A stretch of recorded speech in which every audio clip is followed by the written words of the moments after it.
In the beginning of 2016, I watched an amazing presentation from Dr. Grodnitzky. It was one of the most insightful presentations, not only for my business career, but also for my personal life. On my business career, the number one lesson I learned was that beliefs leads to behaviors that leads to outcomes. We use that daily at TDO. It's a constant process, especially when hiring. When we hire by beliefs and behaviors. We train the skills. On the personal life, the number one lesson I learned was that mindset is a choice. It had a tremendous impact on how I raise my kids and also understand my wife. I'm not promising any miracles here, okay? But after Eve's presentation, I realized that the key to understand is actually having a deeper introspection. I also exposed my wife to the content of the presentation. We talked a lot about it and really helped her to understand me. I think that was the most difficult part.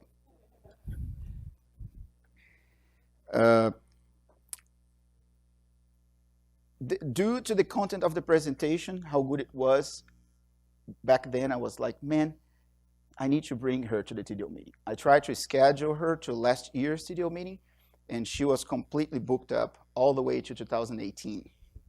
Luckily enough, she had the morning of this Friday to be here with us, and she's going to be leaving right after lunch.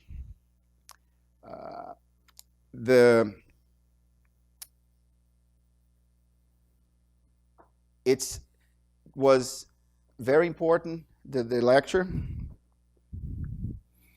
and I hope this will be as transformative as it was for me, for you. Let's have a warm TDO family welcome, Dr. Grodnitzky.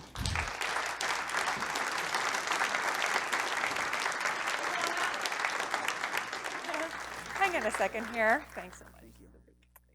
All right. All right, he thought he could escape me. He should know better at this point. First off, thanks so much for having me here. It's such a pleasure to be here with all of you. Home for me these days is Evergreen, Colorado, which is the mountains west of Denver. If any of you are skiers in here, you might drive by our little mountain town on the way out there. But I actually did grow up in California, Northern California, the Bay Area, and it's always great to be back in California. It still feels like home out here. So thanks so much for having me here. A little bit of context before we get started on the session here today. I am a psychologist by training. There will be no hypnotism that I'm aware of. I wish that were in my skill set, but I guess the next thing I need to be working on is the hypnotism skills, because that'd be an awesome thing to add into a mindset presentation, I think. I'm a research psychologist by training, though, so not a clinical or counseling psychologist, but a research psychologist. And I first got introduced to the topic of mindset, the way we're going to talk about it here today, largely by accident, if I'm completely honest with you. I was working on researching and writing a book on insight generation. So, you know, those aha moments, those light bulb moments when you've been stuck on something, you don't know what to do, you don't know what to choose. I don't know, I'm stuck, and then suddenly, right? Yeah, exactly. The light bulb goes off, and suddenly we have total clarity around exactly what we need to do. That light bulb, that's insight. And as it turns out, there's a methodology for accelerating and facilitating getting to those aha moments, those light bulb moments. And mindset plays a huge role in that. And the only reason I came across mindset is because a long-term client of mine at the time knew that I was working on this insight generation book. And she said, you know, I was just reading this book called Mindset by another research psychologist named Carol Dweck. I think it might be really relevant for the insight stuff that you're working on. So I checked it out. Lo and behold, it was really relevant to the concept of insight generation. What we'll talk about here today is the original concept of mindset, though, and the work by Carol Dweck and her research team. They're out of Stanford University these days. Essentially discovered that there are two fundamental mindsets that we might have as human beings: a less helpful one and a more helpful one. One guess as to which one we spend most of our time in. Yeah, exactly. Yeah, two guesses and the first one doesn't count, right? So the less helpful mindset. And as it turns out, that less helpful mindset that most of us spend most of our time in is a large part of why we get stuck on things in the first place. And the more helpful mindset is a lot of what helps get us unstuck and to insight generation. So that was the connection between the original mindset material and the insight generation. And that was my first introduction, and I've really been enamored of this concept of mindset ever since. I spend way more of my time talking about mindset than I do about insight generation, which is fine, because this is probably the conversation we need to have first anyway. So what my goal is here today is to really give you an introduction to the core concepts of mindset. What are the two different kinds? Where do they come from? What do they look like? What are the implications? Who tends to develop each one? And then also, what do we do about it, particularly as leaders in organizations, but possibly also as parents, as partners, as members of our community. Mindset's mindset, regardless of the people that we're talking about, whether they're people in our professional life or people in our personal life. So the second part of the conversation, I want to have us focus on what can we do about it. If there are people in the organization, people in our lives, the organization as a whole that's really struggling with the less helpful mindset, what are some of the things that we can do to help shift towards the more helpful mindset? The mindset that's going to serve the business better, that's going to serve our employees better, the business or the mindset that's going to serve us better as well. So I want to really whet your appetite for learning more, because there's so much more than we have time for, even in the 3.5 or so, 4 hours that we've got here this morning.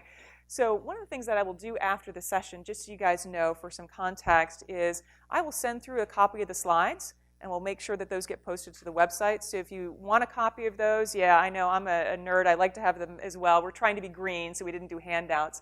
But I'll send a copy of the slides to you. I'll send a link to the original research book. Again, it's called Mindset by Carol Dweck. I'll send through some TED Talks and other goodies. My goal is to get you interested enough today to actually go and check out some of those additional resources when we post them for you. So that's winning for me, is whetting your appetite for more.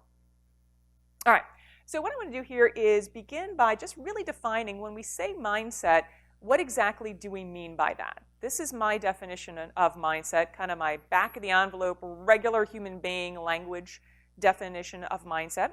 It's a set of beliefs about your own and other people's skills and abilities that shapes how you perceive, understand, and react to pretty much everything. I think about it like your brain's core programming. So the really fundamental ways we think about how the world works, how the universe works, and very specifically, how human beings work. So me, you, everybody else. And if there's two versions of this, a less helpful one and a more helpful one, and it influences all the decisions that I make anytime another human being is involved, I really want the more helpful one. Because certainly as a leader in the business, me or somebody else is involved in pretty much all the decisions I make. As a parent, as a partner, as a member of my community, me or somebody else is involved. So again, if there's two options here, less helpful, more helpful, I definitely want the more helpful version of this. And if you break this down, there's really three moving pieces to this. And Luis alluded to these already, but I want to just be very explicit and put them up here for you to think about, because it's a theme that we'll come back to repeatedly this morning. So if we think about mindset, it is really a key set of beliefs about how the world works, very specifically how human beings work. So again, me, you, everybody else, that leads us to engage in different behaviors, make different choices, different behavioral decisions, that at the end of the day get us different outcomes. Okay? And what we're going to find is that for each of the two different mindsets, the less helpful one and the more helpful one, there's a very different belief about how the world works and how people work that lead us to engage in really different behaviors and get really different outcomes. That's why I've chosen the photo here, the paths diverging in the forest, right? Really different beliefs, really different behaviors, really different outcomes. And if that's how this works, ultimately, at some point, what we really like to do is shift the one problematic belief that gets the less helpful mindset folks in trouble. Because if we do, the rest of this equation just takes care of itself, right? Now, we may decide that a frontal assault on someone's beliefs is not the most efficient strategy, right? Sometimes that's not the way to go. So we may decide, you know what, we're going to be sneaky about it, right? We're not going to deal with the beliefs initially. We're just going to ask for behavior change. Maybe those new behaviors will get us better outcomes, and we might do an end around back on some belief change. And I'm totally fine with that, right? I'm completely okay with taking a sneaky approach to this. I'm a psychologist. We love that stuff, and it's kind of our preferred operational principle there. So again, I don't necessarily need to start with shifting the belief, but at some point, if we want this thing to be self-sustaining, that belief has got to shift, right? If we say, you know what, beliefs, they're just too hard. We're never going to go there. We're just going to keep our foot on the gas of behavior change. The second you take your foot off the gas, it just reverts back to the old equation.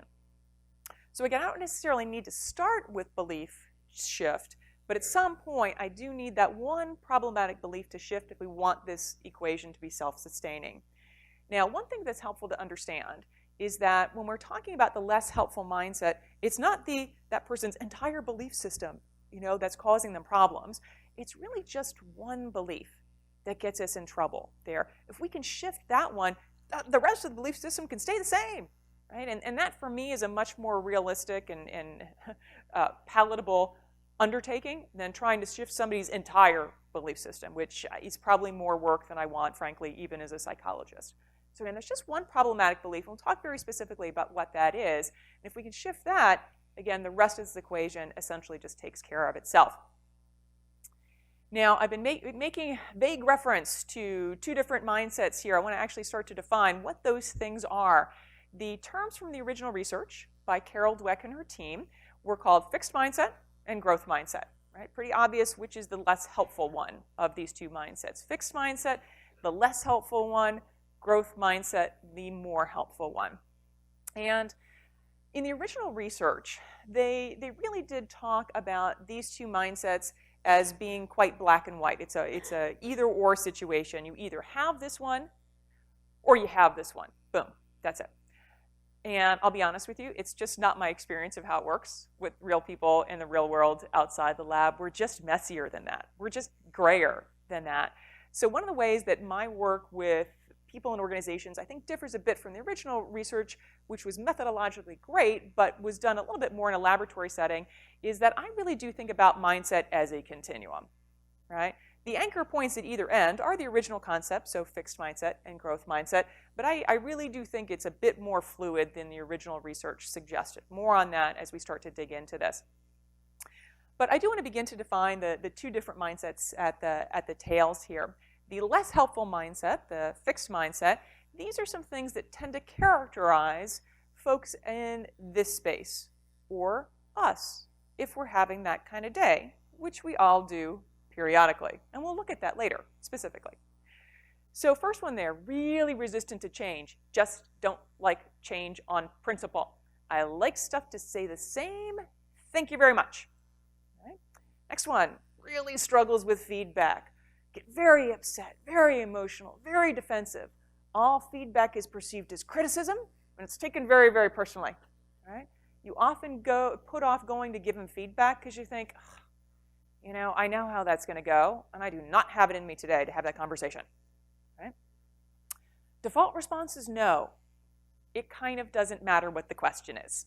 Right? They lead with no. Sometimes you can crowbar them off of no, sometimes you can't. But you're going to start in a hole with no, and you're going to have to dig your way out. Right? Next one, always needs to be right. This is kind of at the core of what gets us into trouble here with the beliefs. Always have to be right about all things, all times, all costs, all circumstances. Right? You're in a meeting. It's patently obvious to everybody else in the room that the data don't support their position. They're still defending their position. Right? They just cannot let it go. You can almost see them physically choke on it anytime they have to admit they're wrong about something, right? They just struggle with it so much. They'd rather be right than happy. Yeah, we know what that is, right? We'll talk about that in detail. And then the last one there, really risk averse. Don't like to try new things. I figured out what I'm good at, ideally what I'm naturally good at. I've got kind of a box, a safe space of things that I know I can reliably nail every time, and I like to stay inside the box. It is nice and safe inside the box. You do not want to step outside the box. Bad things could happen. Don't do it. Stay in the box. All right? And we'll talk about where all of this is coming from, right? And I can tell already from the knowing laughter and the faces that I can see out here, you know who I'm talking about, right? Yeah. I've never put this up here and had anybody say, you know what? I have no idea who that is. I do not know who you're talking about. Pretty much expect to go to my grave without that ever happening. So we know who we're talking about here. And we all know, hopefully, that we sometimes go here more often maybe than we would like. Maybe not all of these things, but some of these probably look familiar, and we'll talk about that later. A couple things to keep in mind as we start to talk about mindset throughout the course of the morning. I do want to be super clear that we're not saying, and nor did the original research say, bad people, good people, okay? There's no value judgment on the person. You know, when we show up like this, which we all do periodically, it's not like we're suddenly bad people in that space. I will say it is definitely, though, making life harder than it has to be and not, okay? Why isn't making life harder than it? Well, I would say the behavior is maladaptive, right? So the question was, why isn't that bad? And I would say the behavior is maladaptive, but the person isn't suddenly a bad person, right? You are a bad person. Value judgment on you. But, you know, frankly, life is hard enough, like I said, without making it harder than it has to be. And, you know, I will say, legitimately, that they do make life very difficult for us. And we know this, right? That's where that knowing laughter comes from. Like, oh, yeah, I totally get it, right? So they do make life harder than it has to be for us, for other people. I think it's important to understand, though, that it's actually not super fun to be this person. Now, they're never going to admit that, right? Because that's admitting that they're wrong about something, and we know they won't go there, right? So they'll never admit it. But if we know that this is not a super fun way to go through life, that presents an opportunity for us, right? If we can present the alternative in a way that they can hear, it's been interesting to me over the years to find out who's a little bit more curious to learn more about it. And one of the things that's been a little bit surprising is that the intensity of somebody's fixed behavior, like how far to the left they are on this continuum, is not a very good predictor of whether or not they're ready to hear the message. Sometimes they've just gotten to the point in their life where like, man, I cannot go on like this anymore, but I don't know what else to do. I've spent my whole life like this. This just seems normal. Everybody else is over here in the zone with me too. It just seems like how life is. I don't know what else to do. And then you present the alternative in a way that they can hear, and folks tend to be more curious than you would think. Now, their first response is no, because that's their first response to everything, right?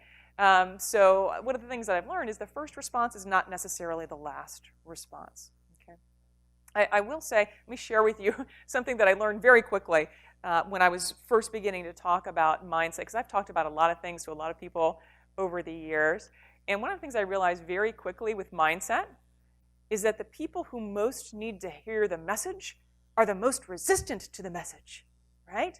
The further in the fixed mind zone you are, the more you think I am just peddling complete nonsense and BS up here. It's like, oh, this other side, growth mindset, everything's rainbows and puppies all the time. Ah, that's not real stuff over there.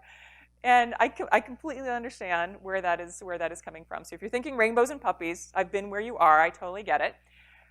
I will say, though, that I got out of the convincing business a really long time ago because I realized you can't convince fixed mindset of anything.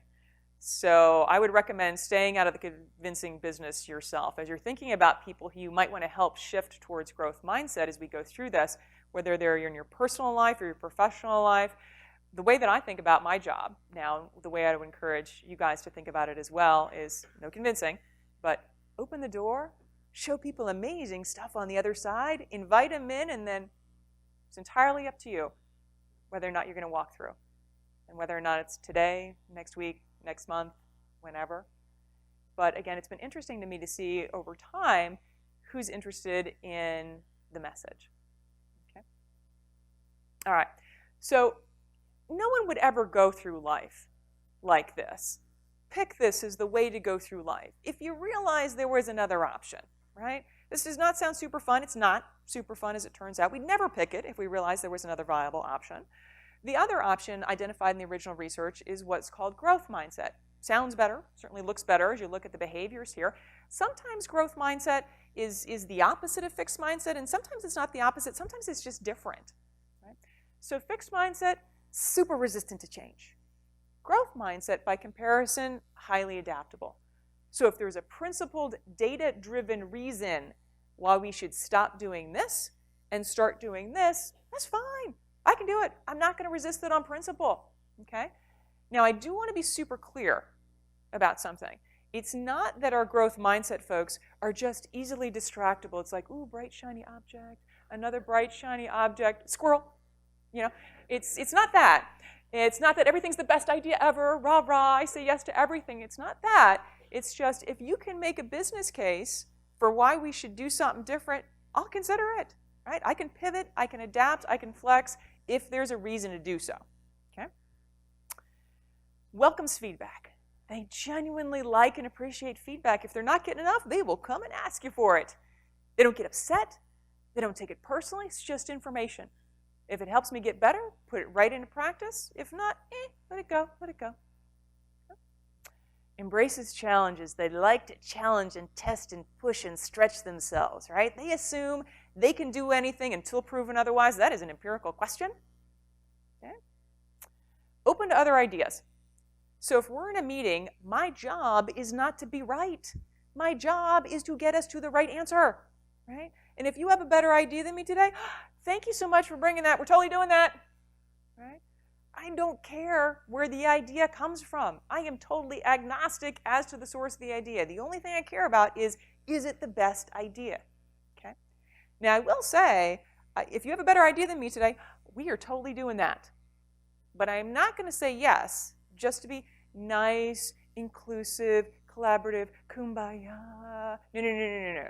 I'm going where the data say we should go. I just don't have any ego in this fight around where it comes from. So if it's yours, if it's yours, if it's yours, if it's yours, if it's mine, whatever the data say, that's what we're doing. Okay? And the last one there loves to try new things, just for the sake of trying new things, because you never know what you might learn when you try something new, right? We know what we're going to get if we keep doing things the same old way. The only way to get a different and better outcome is to try new things, right? Try something, keep it or discard it. Try something, keep it or discard it. And one of the things that I find really characterizes our growth mindset folks, the folks who genuinely live in that growth mindset space, is an obsession with optimization.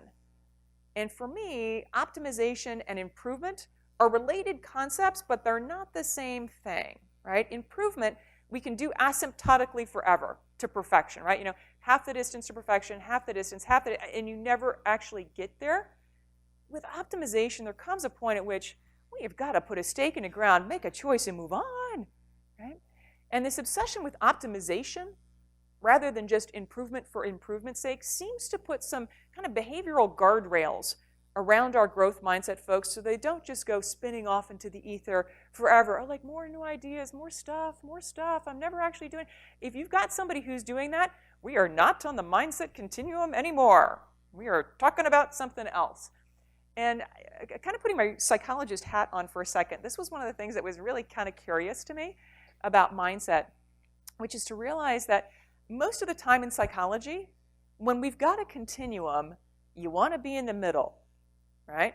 That's balanced. You don't want to be at the ends. That's where the crazy people are, right?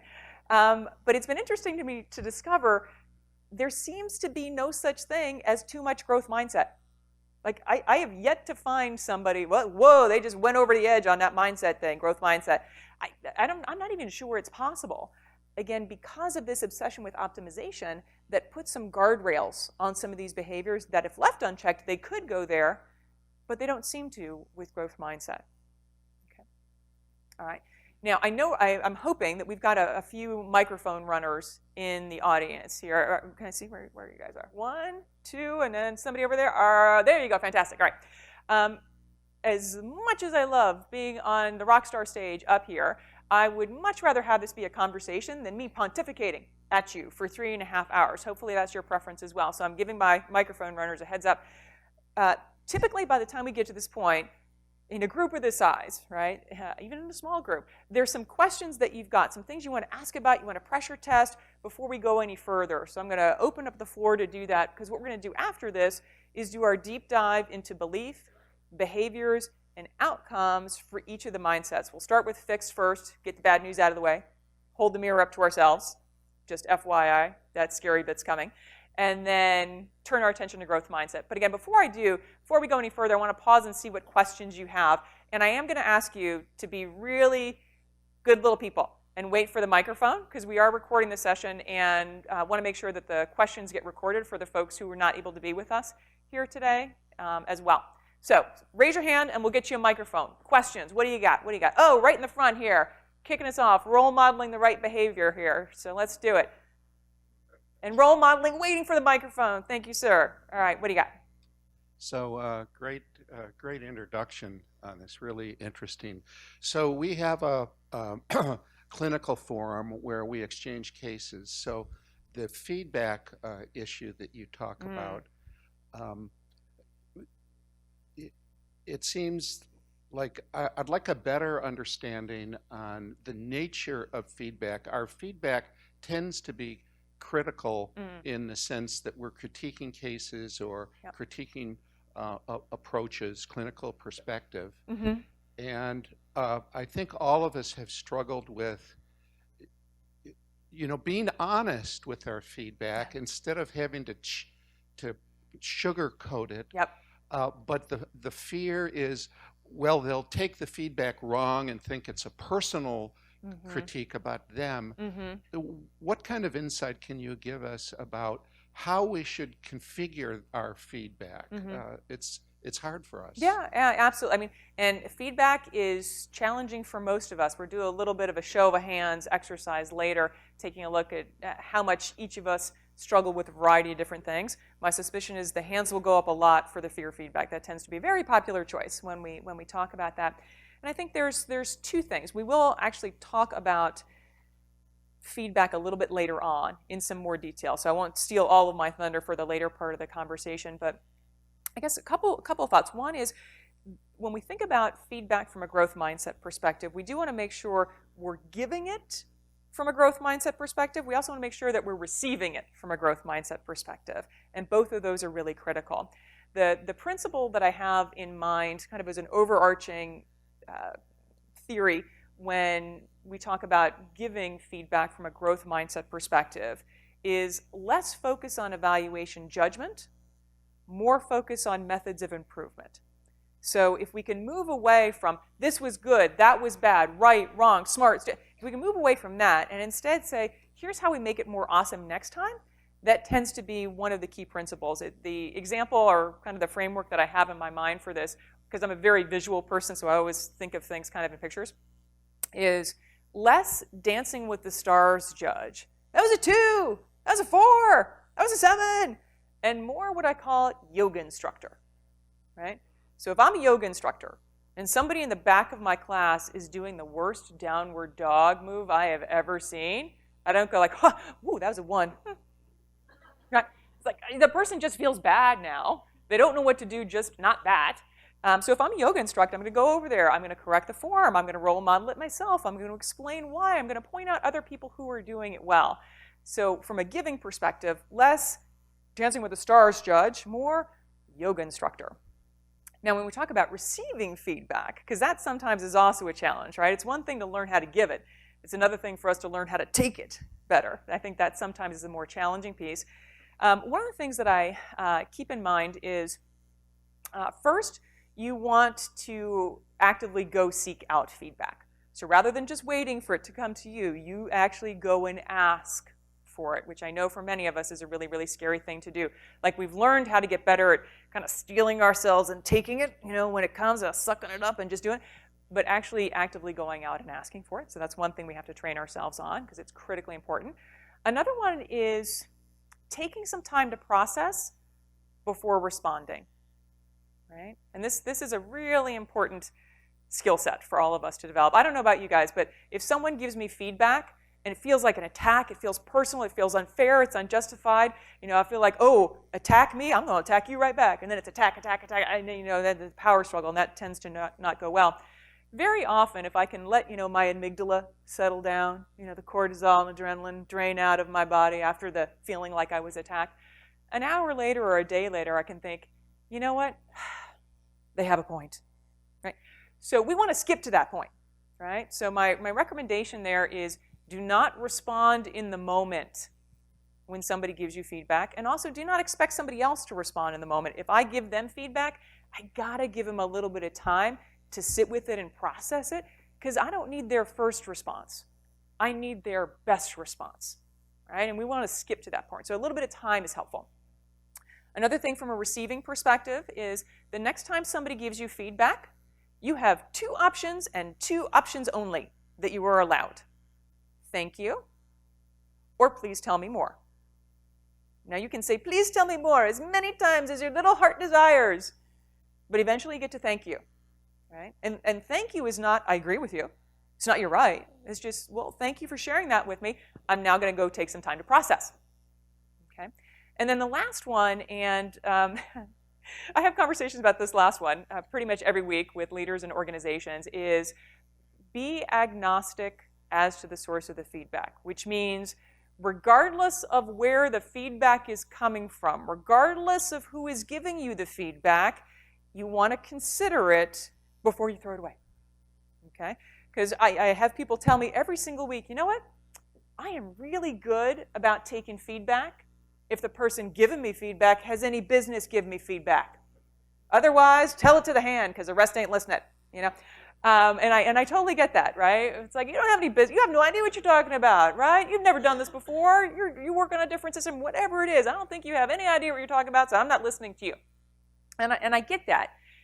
Here's my caution or my caveat on that. Again, the way that I got first introduced to mindset was when I was doing that work on insight generation. So how do we get to those breakthrough light bulb moments? They're critical for innovation, creative thinking, all that good stuff that we want.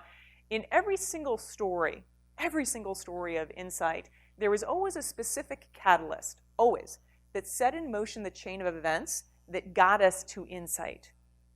I would say easily, 90% of the time, that catalyst for insight was somebody outside our own head asking us a question, making a comment, making an observation that came completely out of nowhere, and your brain went, click. I just see the world differently now. And it was very often the person who was least well-positioned to be able to give you that feedback because they had no idea what they were talking about and thought about things so differently that had exactly the gem that you needed. So my caution there for all of us when we think about feedback, try to be neutral or agnostic as to the source. Doesn't matter where it comes from. If there's a gem in there, you want it. Somebody that's hard. Yeah, that's it really is. hard. It is really hard. It is really hard. And somebody once said to me, so basically what you're saying is sniff the garbage before you throw it out. And I thought, not the metaphor I would have gone for, but it's kind of working for me, right? You know, before you throw it out, just make sure there's not something good in there still. And I feel like, you know, whenever I say that, that's the only thing you're going to remember from our session this morning. Sniff the garbage before you throw it out, right? So there you go. Didn't know we'd get to that, but there we go. So thank you for that. All right, another question here. Put a hand up and we'll get you a microphone. All right, I see the back there. Right in the back. Yeah, on your right-hand side. I know it's really bright up here. It's tough to see. So I know you might get to this later on, but just right off the bat, I'm thinking I'm all over the board all the time in every single thing in my life. Okay. And I feel like I'm just, going back and forth. Yeah. And half this, half that, and I don't know Okay. if that's normal. Yeah, I was like, we're going to get to the is that normal part of the question, right? Yes, absolutely. So let me explain, and this is part of, for me, why a continuum just makes a lot more sense, right? We're just messier than that as humans. So the way that it seems to work for most of us, is if we've got the continuum, we've all got some average or typical way of showing up in the world, and then some degree of range around that. So we have a big continuum. Let's say somebody's average is here. They've got some degree of range around that, right? On their worst day, certain situations, dealing with certain people, they might get sucked pretty far down into the fixed mindset zone. Other days, dealing with other people, other situations, they may be able to just barely claw their way right of center into the growth mindset space. So for most of us, that seems to be the way that it works. An average or typical midpoint, and then some degree of range around that. Now, some people have narrower ranges, some people have wider ranges, but for most of us, that's kind of how it plays out. Every now and then, somebody tells me they've got a friend, and it's always a friend, right? I have a friend. It's never that. I have a friend who they feel is mindset bipolar, right? Like it's all fixed or all growth and nothing in the middle. But that's a much rarer combination. But for most of us, there's a degree of range. And it often depends on the person we're dealing with or the context we find ourselves in, right? And now, I don't want to bias you too much and share with you the patterns that I tend to hear, because I want you to come to your own conclusions on that. But a little bit later on, after we unpack fixed mindset and growth mindset a little bit more, if you want me to share with you some of the patterns that I tend to hear in terms of what tends to suck people down versus what allows them to play over here, I'm happy to do that. Okay? So thank you for that. I appreciate it. So yes, normal or crazy, just like the rest of us. Either one. Either one. Awesome. Thank you. All right. Other things. Put a hand up. We'll get you a microphone. All right. The center is very popular today. So I can see you on the edges, too, for the record. So we'll make sure that we get that. But can you put the hand up again? Great. Thank you. So does your research, does it find with age, is there a kind of natural shift? Because if I look at myself, like my 20-year-old self would be kind of more in the growth. And now as I'm older, the default would be more to the fixed. Got it. Got it. So kind of ultimately the question is, over the course of a lifetime, do we tend to shift in one direction or the other? And most people tell me that they shift, but it tends to not be in a predictable direction. So for every person who says, the older I get, the more I get set in my ways, I've got somebody else who says, the older I get, the less I care what other people think about me. The less I care about living the second half of my life the way I lived the first half. The less I care about proving myself. So and that's more this direction. So there does seem to be shift, but not necessarily in a predictable direction. So and age itself per se doesn't seem to have much of a correlation with this either, which I guess is good news, right? Because it means there's a chance we could go this direction as well. Great. And I think right behind you, we can just pass it right behind you. Sort of against the conventional wisdom. Close to your mouse one here. What you just said is against the conventional wisdom. Fantastic. Is there science to back that up? Keep going.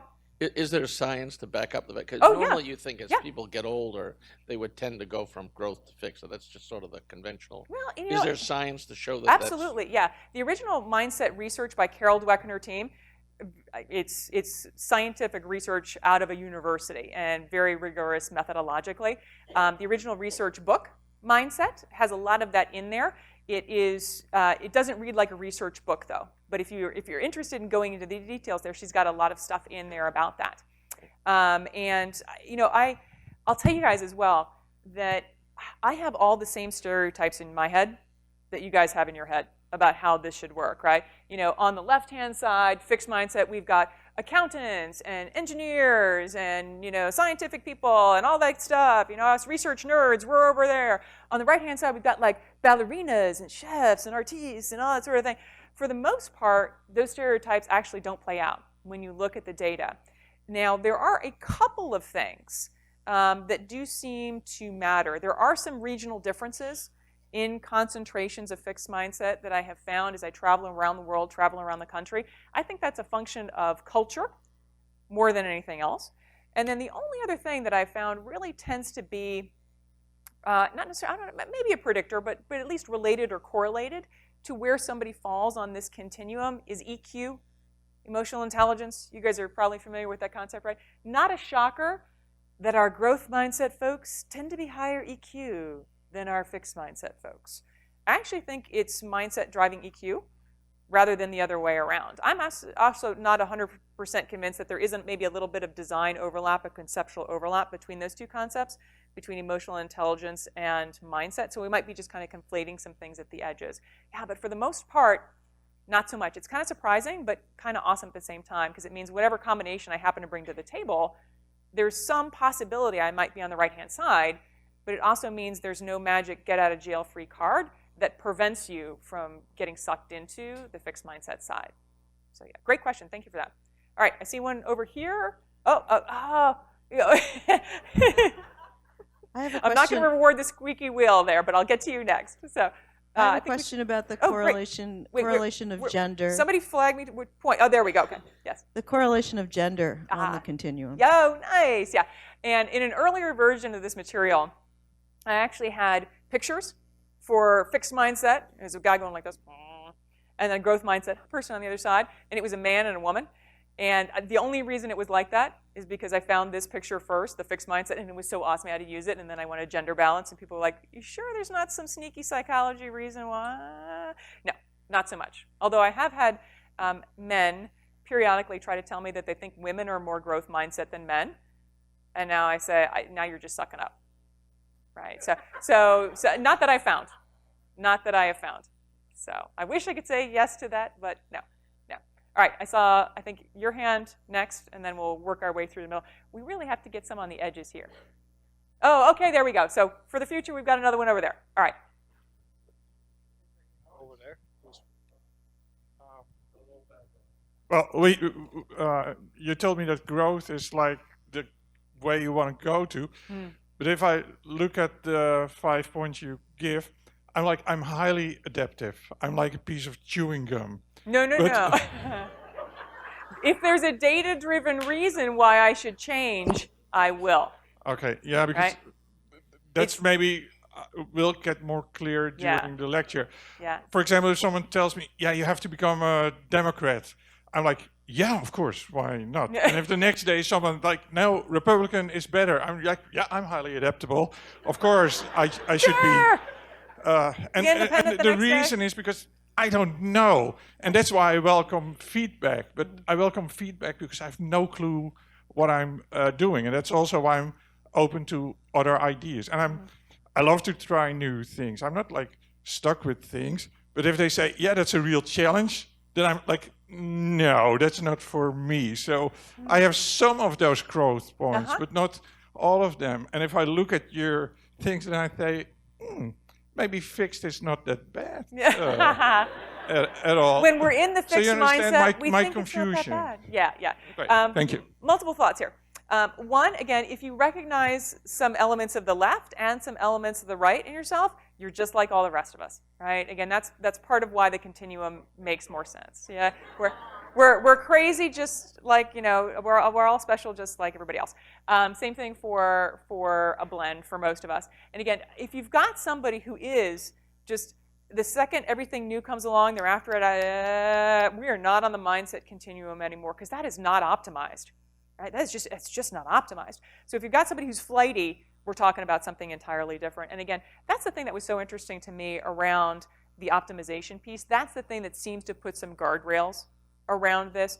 Growth mindset people, it's not that they're wishy-washy.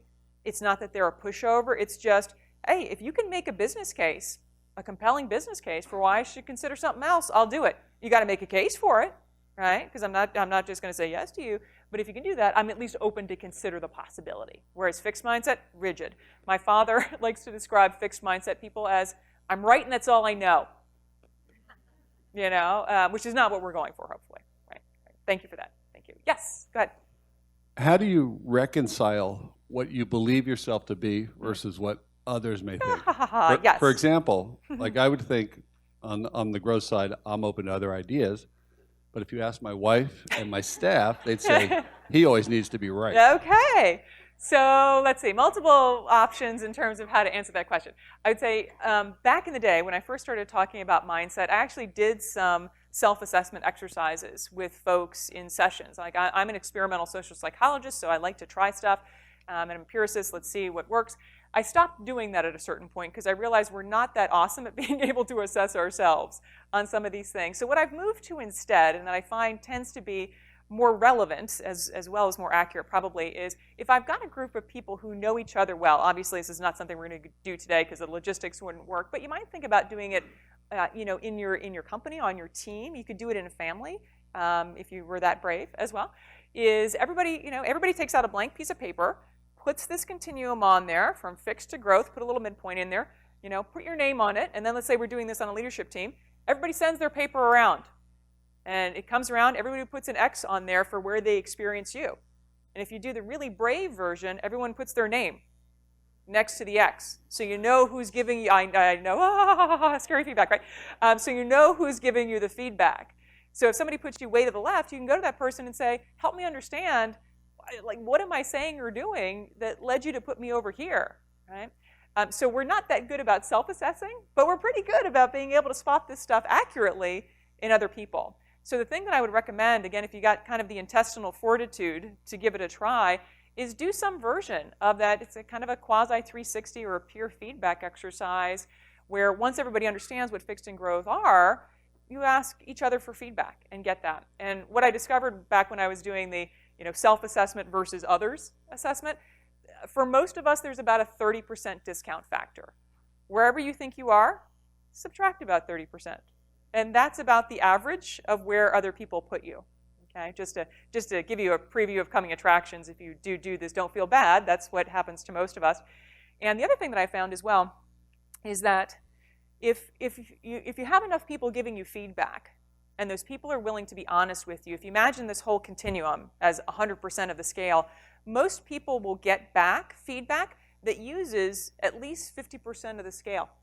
So there is variation as well in terms of how other people perceive you, and that might be by the nature of the relationship. So, if you've got a boss, your boss might see you differently than direct reports might see you differently than peers see you, and also personal life and professional life people also might see you in different places here. So yeah, it's a really useful exercise to do.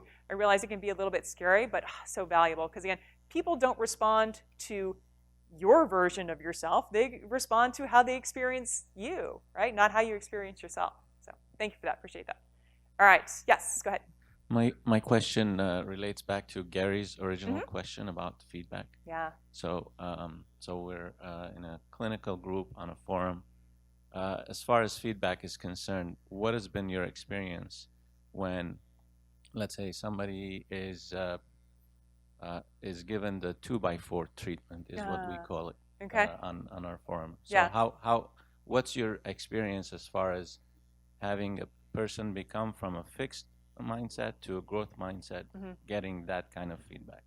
Yeah, I mean, my problem in that situation is the 2x4, to be honest, not the fact that it hurt when you hit me with the 2x4, because I kind of expect it to hurt when you hit me with a 2x4. So, I mean, my focus would be more on how do we make sure that that's not how we're giving feedback, because that's not an effective way to give feedback, right? So if there's something I need to communicate it in a way the other person can hear, right?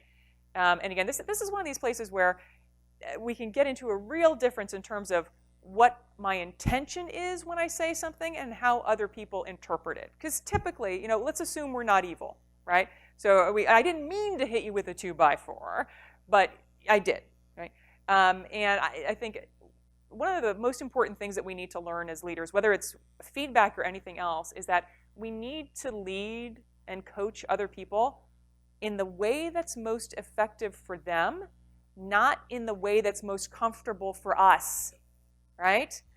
So if this means I have to adapt how I give somebody feedback in order to get a better response for me, that is in my best interest, right? As opposed to saying, well, the beatings will continue until morale improves, right? Kind of thing. We know that strategy doesn't work, but we sometimes keep doing it. It's like, if I just beat them enough, they'll get with the program. There comes a point at which you say, this is not working. I'm not getting what I need from this situation. I can't make them like it any better. Maybe I need to change my approach too. So my focus would be not so much on the response to the 2x4, but let's take the 2x4 off the table. Again, and give feedback in a way the person can hear. Because that's our goal, right? If they can't hear it, they can't do anything about it. So, yeah. Awesome. Thank you for that. Thank you. All right. So there's one up here somewhere. Hello. Hi. I suspect that lack of energy may affect where you are. That what? Lack of energy. Okay. Like fatigue, exhaustion, lack of bandwidth, all those kind of things. Is there a way to sort of energize a growth mindset so that you are more adaptable? Yeah. I would say what tends to happen in suboptimal states, so when we're tired, we're hungry, we're whatever, we're not operating at our optimum, is we tend to revert to whatever our default behavior is, right? Now, if my default behavior is growth mindset, that's fine. If my default behavior, as it is for most of us, is fixed mindset, that's not so awesome. So one of the things we'll talk about later, and this is probably the thing that's going to talk most specifically to what you're asking about, is how do we create an environment in an organization, for that matter, in a family, on a sports team, whatever, where growth mindset is the default behavior. How do we set it up so that it's in people's best interest to behave in growth mindset ways? which it probably isn't right now. So there's probably some things that we're doing in the organization right now that are driving people to behave in fixed mindset ways, whether they're tired, hungry, stressed, frazzled or not. And if we can change some of those conditions, we can make the default behavior, even under those conditions, more likely to be a growth mindset. So we'll unpack some of that stuff a little bit later on. So thanks for setting me up for some of those conversations. Thank you for that. All right, who's got the next microphone? All right, we got some hands going up over here, so let's look for that. But in the meantime, somebody? I had a question about, do you think it's related to sometimes education when early on? Because when I moved back to Korea, I remember, we learned that teachers are always right. We're not allowed to really ask questions or challenge. Yeah. So when I moved back, I really, struggled. Am I allowed to receive criticism? Is this because I just did a wrong, bad job at this? So it's challenging sometimes. So I just wondered if it's really related to that. Yeah, absolutely. I mean, what this gets to is a really fundamental question, which is, where does mindset come from, right? Is it nature? Is it nurture? Is it both? Are you born one way or the other? Do your parents just mess you up? Do your teachers just mess you up? What is it? It's both, as it turns out. And I will tell you that this is one of the beliefs that I have really gone kicking and screaming into, because I really wanted to believe initially we're all born growth mindset. And then somehow we just find a way to mess most people up. Because if you look at the numbers are pretty disturbing. So let me give you the numbers and I'll continue the rest of that answer. If you think about the continuum, fixed to growth, if you think about the numbers here, a good 75% probably of the human population is somewhere left of center. And it's just a question of how far to the left they are. You'd be really hard-pressed to find more than 25% anywhere right of center. So those are some pretty tough numbers. I mean, sometimes when I do some experience, actually 80-20, in fact. And so where is that coming from? Where is that coming from? So again, I wanted to believe we're growth, but then we just mess most people up. I've had too many people over the years who are parents of multiple children say to me, no, Eve, I got 2 kids. This one came out this way. This one came out this way from day one. Yeah, like every parent in here is like, yeah. And there seems to be a genetic card that we're dealt. We get genetic cards dealt to us at birth. There seems to be a mindset card, and we don't all get the same card, right? Some people get awesome cards. Some people get terrible cards from the get-go. And then life happens. You get the parents, you get the coaches, the teachers, the bosses, the environment you get, and that can pull you from whatever your starting point is, one direction or the other. So it seems to be both. And the fact that we realize that it is both, and that culture does, and I mean culture in every kind of sense, so school sense, country sense, everything else, makes a difference, is something we're going to leverage a little bit later on. Because if we know that environment is a big determinant of pulling people one direction or the other, once we know what we're doing, we can use that to our advantage. But yeah, there's a lot of stuff that we do that probably comes from a really good place that has really unfortunate consequences in terms of driving fixed mindset. And we'll talk about some of that stuff later too. And that's a great example of one of them, right? Yeah, thank you for that. Thank you. All right, who has the microphone next?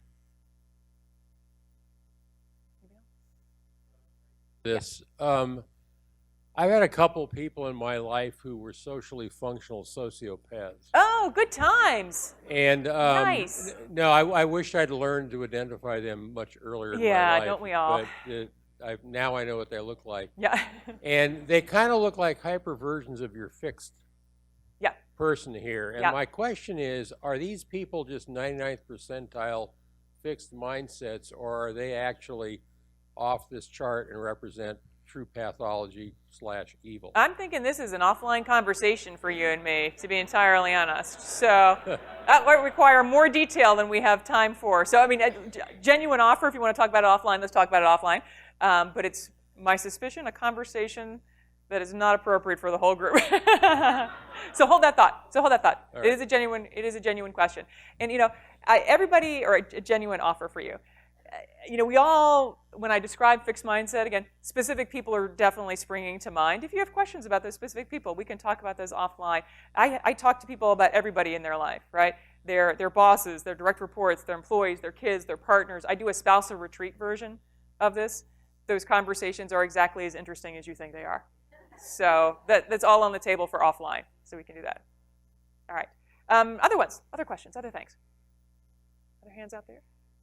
Other things? Other things? I'm trying to think if there's anything else that we talk about. Oh, was that a hand? No. Okay. It's like an auction. If you move, it's yours, right? So we're going to get your microphone, even if you just sneeze.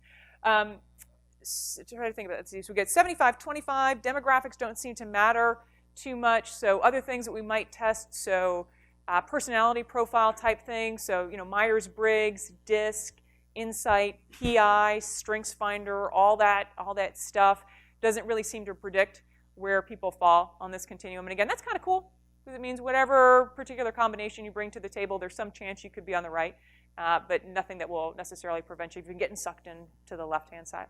Oh, we got another one here. Okay, yeah. I was just wondering if you had any comments as far as behavioral finance, as far as growth in fixed mindsets. Okay, I have no idea what that is. What is it?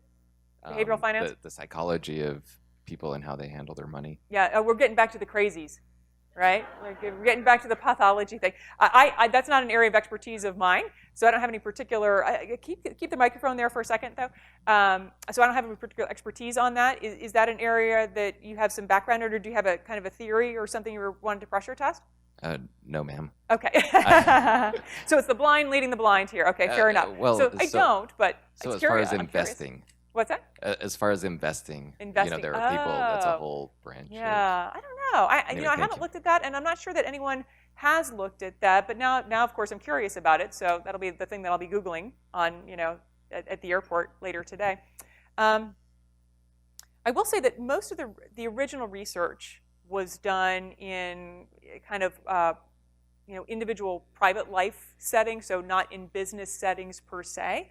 The mindset material is really just beginning to insert itself into the business arena. So I don't know that anyone has necessarily looked at that, because that would be probably a further, few further steps down the path in terms of the research space. But again, I'm kind of curious from that perspective. One of the things we will talk about later that might have some relevance to, and if we talk about investing in risk tolerance and that sort of stuff, is destigmatizing the right kind of risk and failure. So there might be some interesting connections there, but again, not sure. But interesting question. Thank you for that. Other things. Okay, good questions. Oh, okay, go ahead. I feel like most of the time, that I'm on the growth perspective with certain types of people, and then I have certain types of people that I'm way over toward the fixed. What's sucking you down to the fixed side? I don't know. Okay. You tell me. Is it different areas of your life?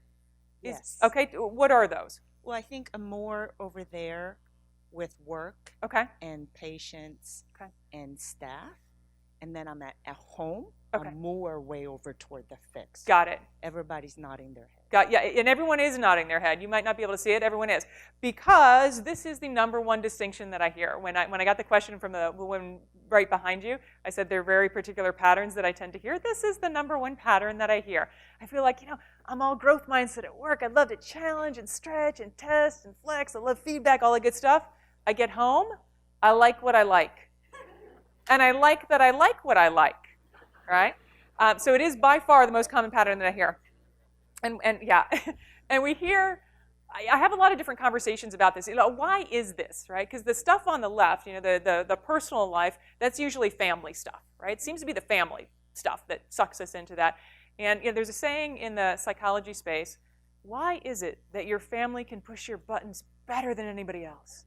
Because they installed them. They know where they are because they put them there. So I think there is something to that. I think there's another thing that I always think about in this space as well. I don't know if you guys are familiar with it. It's a concept called decision fatigue. It's actually a thing. It says, I only have so many decisions in me every single day. If I've used them all at work, I got nothing left at home. By the time I come home at the end of the day, somebody asks me, what do you want for dinner, honey? I do not care. Just something edible, put it on a plate, and I will eat it, right?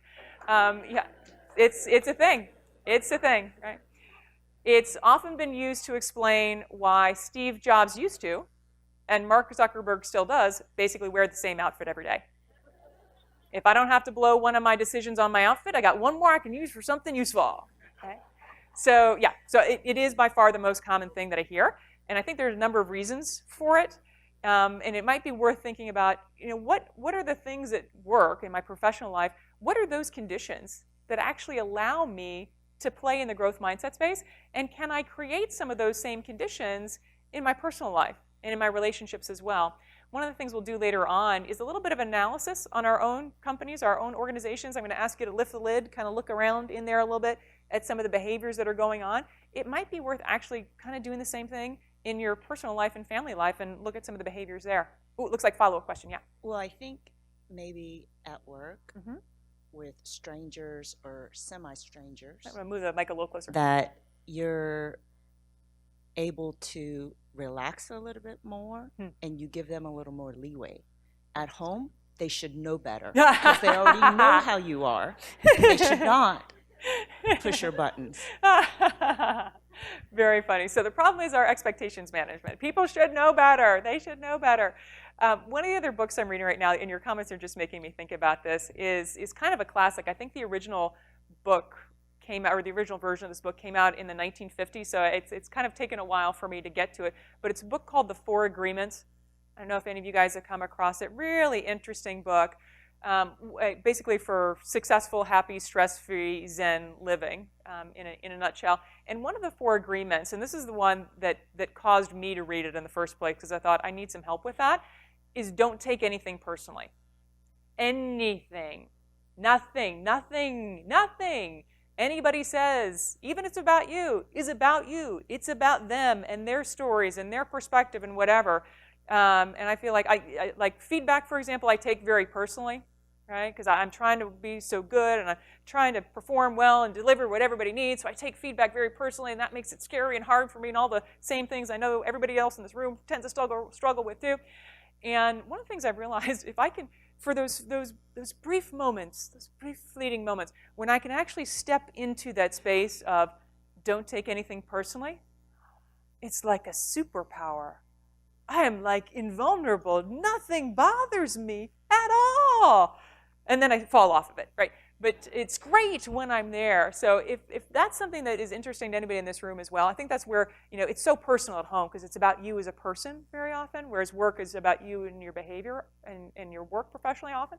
If that's something that's of interest, again, it's a book called The Four Agreements, a very tiny little book, really interesting, might be worth a read.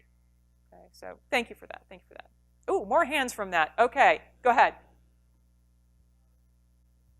Question about hiring. Yeah. Oh, we're going to talk about that. Or bringing anyone new into your life, yeah. Partner, what have you. Yep. Are there any surefire questions that you can ask to determine whether someone's fixed? It's a first date. I have a question for you. Yeah, yeah. Or is there to tell whether they're telling the truth, right? Because some people can present as, oh, I'm super easygoing and growth mindset. Right. But in reality, when they get to work, yeah, exactly. They're very so fixed. Yeah, so I'm not going to give away too much on that because we actually are going to talk about hiring very specifically later.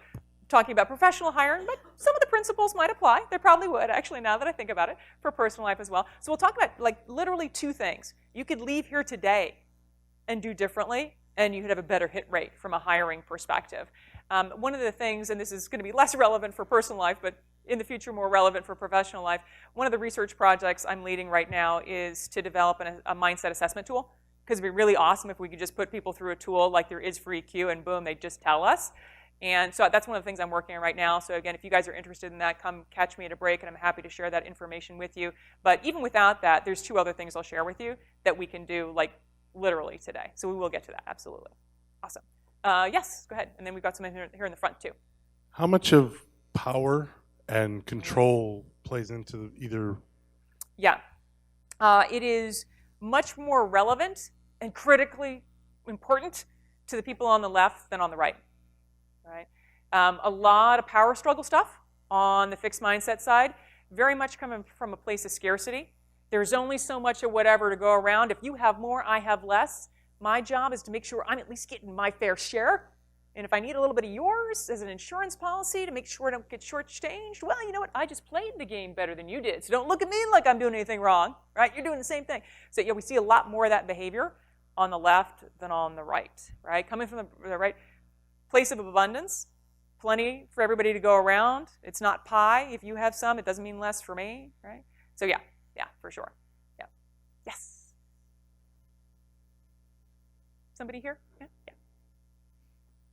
So you have a lot of people in the growth in your office, in your life. Yeah. You have that one particular fixed. Yeah.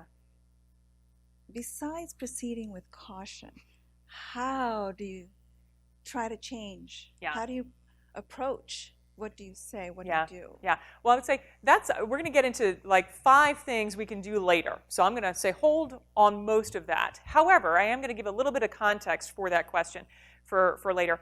With any particular person who's deep in the fixed mindset zone, there are 2 things we could be trying to solve for, right? We could be trying to solve for, is it possible to change this person? Or is it worth it to try? Those are separate questions, right? You know, is it possible to change this person? Sure. You give me infinite time and resources, I can shift pretty much anything. Not necessarily for an investment I'm prepared to make, right? So is it worth it is the question we're going to be solving for. And if it's worth it, there's totally stuff we can do. And we'll talk about that a little bit later. If it's not worth it, we're going to decide that sooner rather than later, though. Yeah. So preview of coming attractions, but we'll get to some more specifics later. So thanks for setting me up for that, too. Awesome. Other things. Good questions again, guys. Great. Okay, so let's do this then. Let's go ahead and start to unpack what's going on here. Beliefs lead to behaviors, lead to outcomes. Let's get the bad one out of the way first. Again, not bad people, but boy, somewhat less helpful mindset. Let's talk about fixed mindset first. So what are the belief, behaviors, and outcomes with fixed mindset? So the belief that gets us in trouble here with fixed mindset, the fundamental belief that gets us in trouble is this. The belief that intelligence and skills are inherent traits. You either have them or you don't. Life is that big genetic card game that I described, right? Everybody gets dealt a hand of cards at birth. You get some good cards, you get some bad cards. Your job is to figure out what are the good cards you got and play the heck out of them because you're never getting any more cards. Okay? And this is not a pessimistic view of the world. It's not glass half empty. It's just the way that it is. It's how the world works for everybody. Look, you're smart or you're not. You're athletic or you're not. You're good with foreign languages or you're not. And that's just how the world works. Right? When you genuinely think that that's how the world works, you have one most important job, and that is to prove that you got the most important card in the deck, which is the smart card. Because if you have that card, life is going to be okay. School's going to be fine. Work's going to be fine. Life is going to turn out okay if you have that one.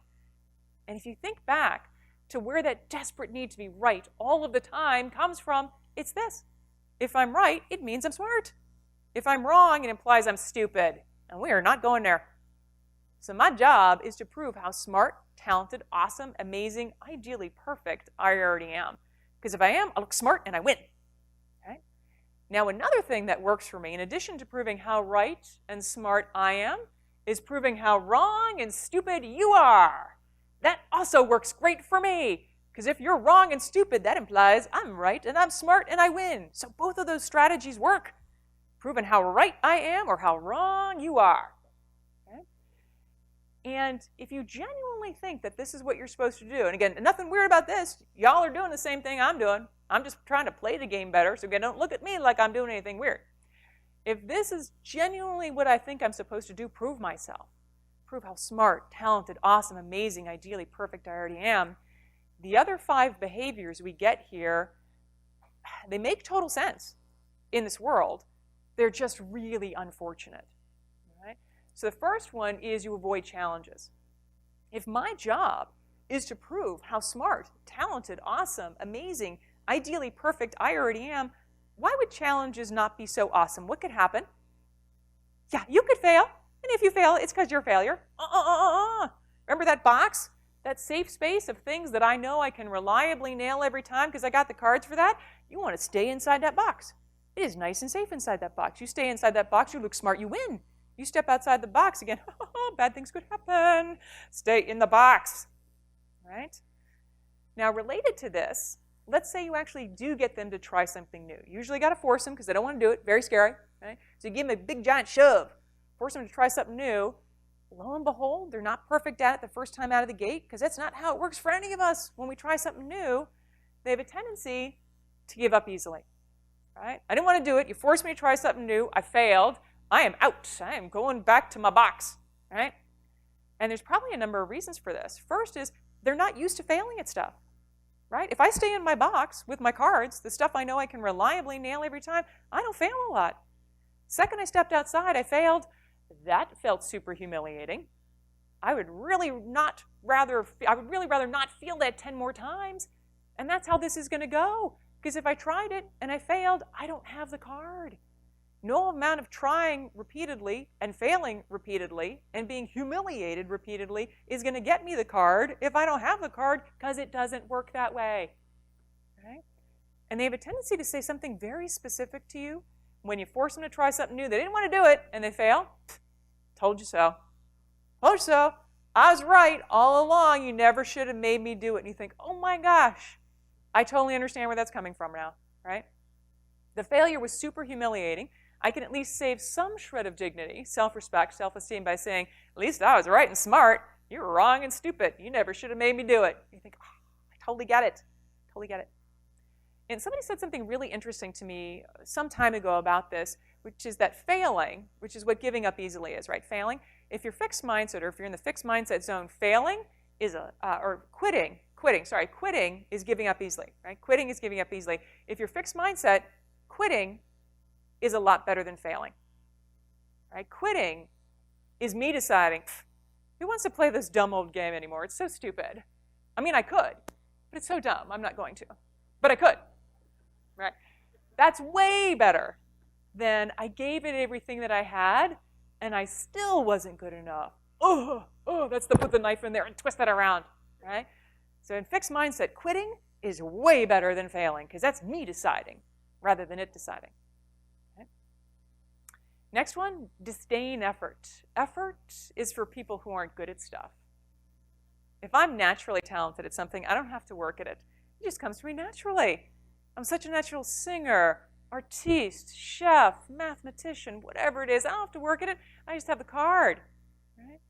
If I'm working incredibly hard at something, what it tells all the rest of you is that I am a total loser who did not get the card. And I'm wasting my time, because no amount of busting my butt at it is going to get me the card if I don't have the card, because again, it doesn't work that way. So my job is to figure out what am I naturally awesome at, and then just be naturally awesome at it. That is my job. Right? Now the next one plays out in so many unfortunate ways. Fear feedback. Right? If my job is to prove how smart, talented, awesome, amazing, ideally perfect I already am, feedback, terrifying.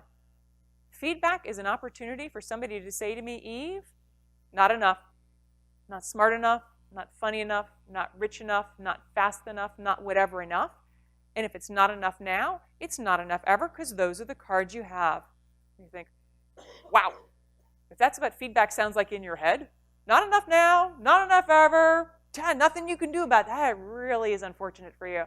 So you understand why they're so bad about taking it. I mean, that probably would feel terrible if that's what you thought somebody was saying to you every time somebody gave you feedback.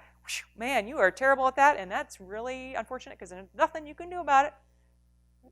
And I find that fixed mindset is a really judgmental space. They're so hard on themselves, and they assume everybody else is as judgmental of them as they are of themselves.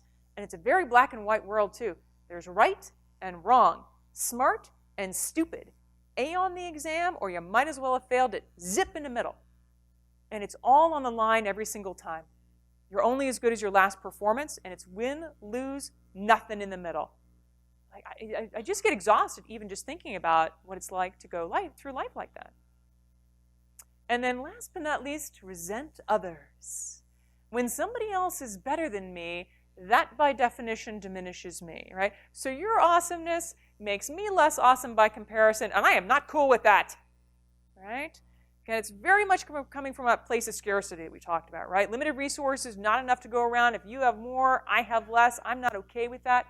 We see a lot of really unhealthy types of competitiveness in this space, a lot of concern with status and hierarchy and titles and reporting relationships.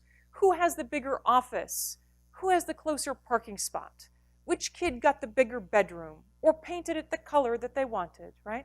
Just a lot of concern with the pecking order and trying to claw my way up the pecking order. It's again really unhealthy types of competitiveness that we tend to see in this space. And there's a great term for this. We don't have a word for this in English, but my suspicion is we have probably at least a couple of German speakers in the room, so you can improve upon my pronunciation.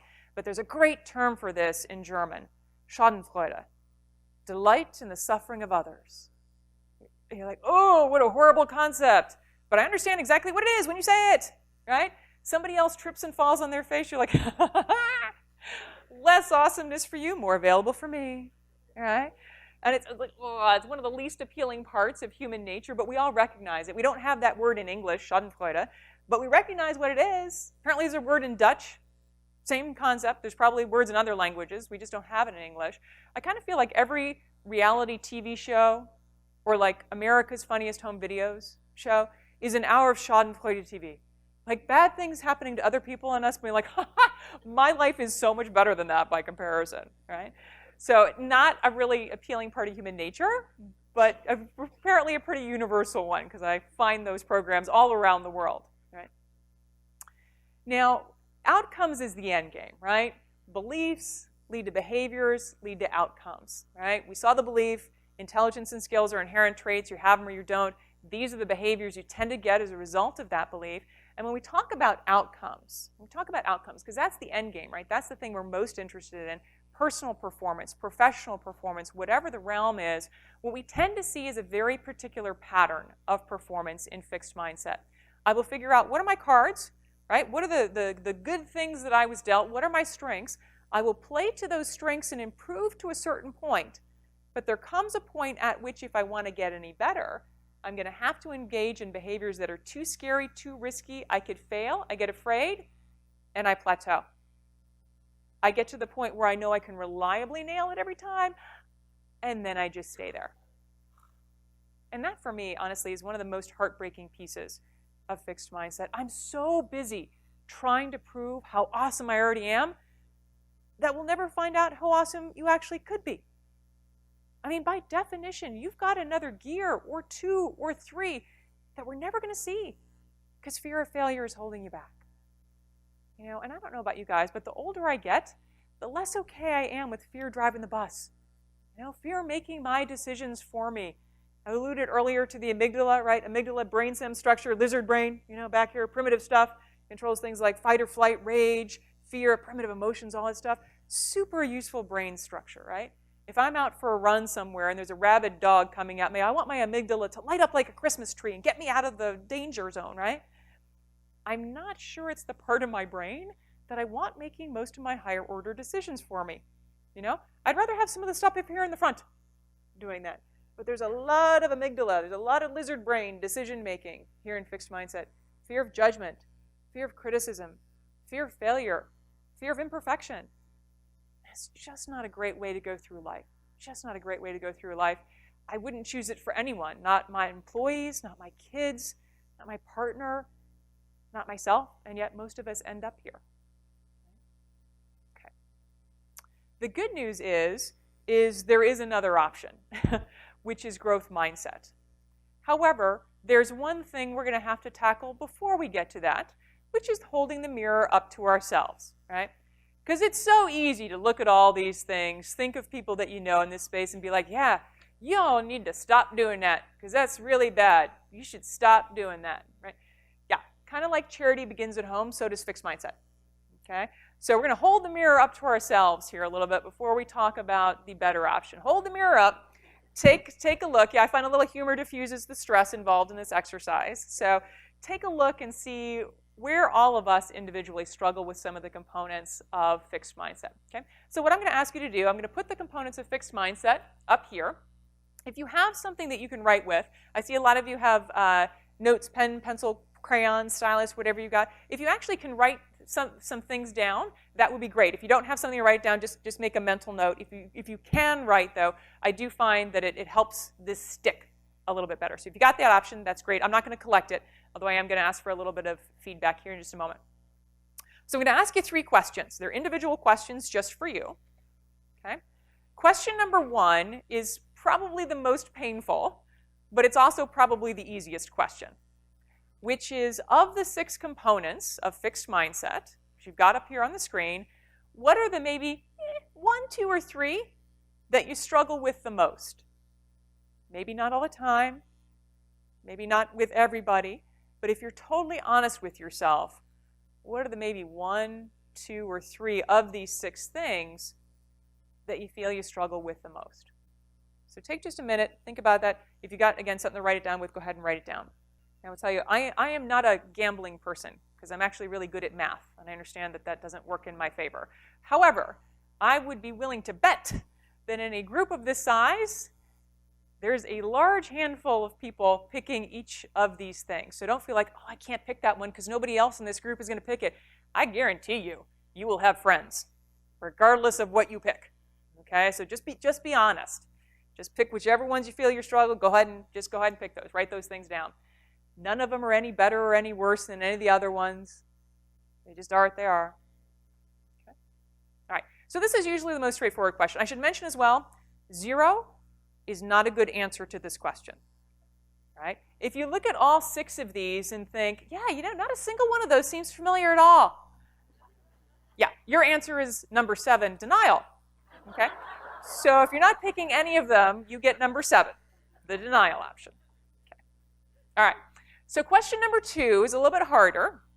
And question number 2 is, when these things fire for you, so whatever you wrote down as your challenges in question number 1, whatever you wrote down, when those behaviors show up, when you get in that mode, how is that creating problems?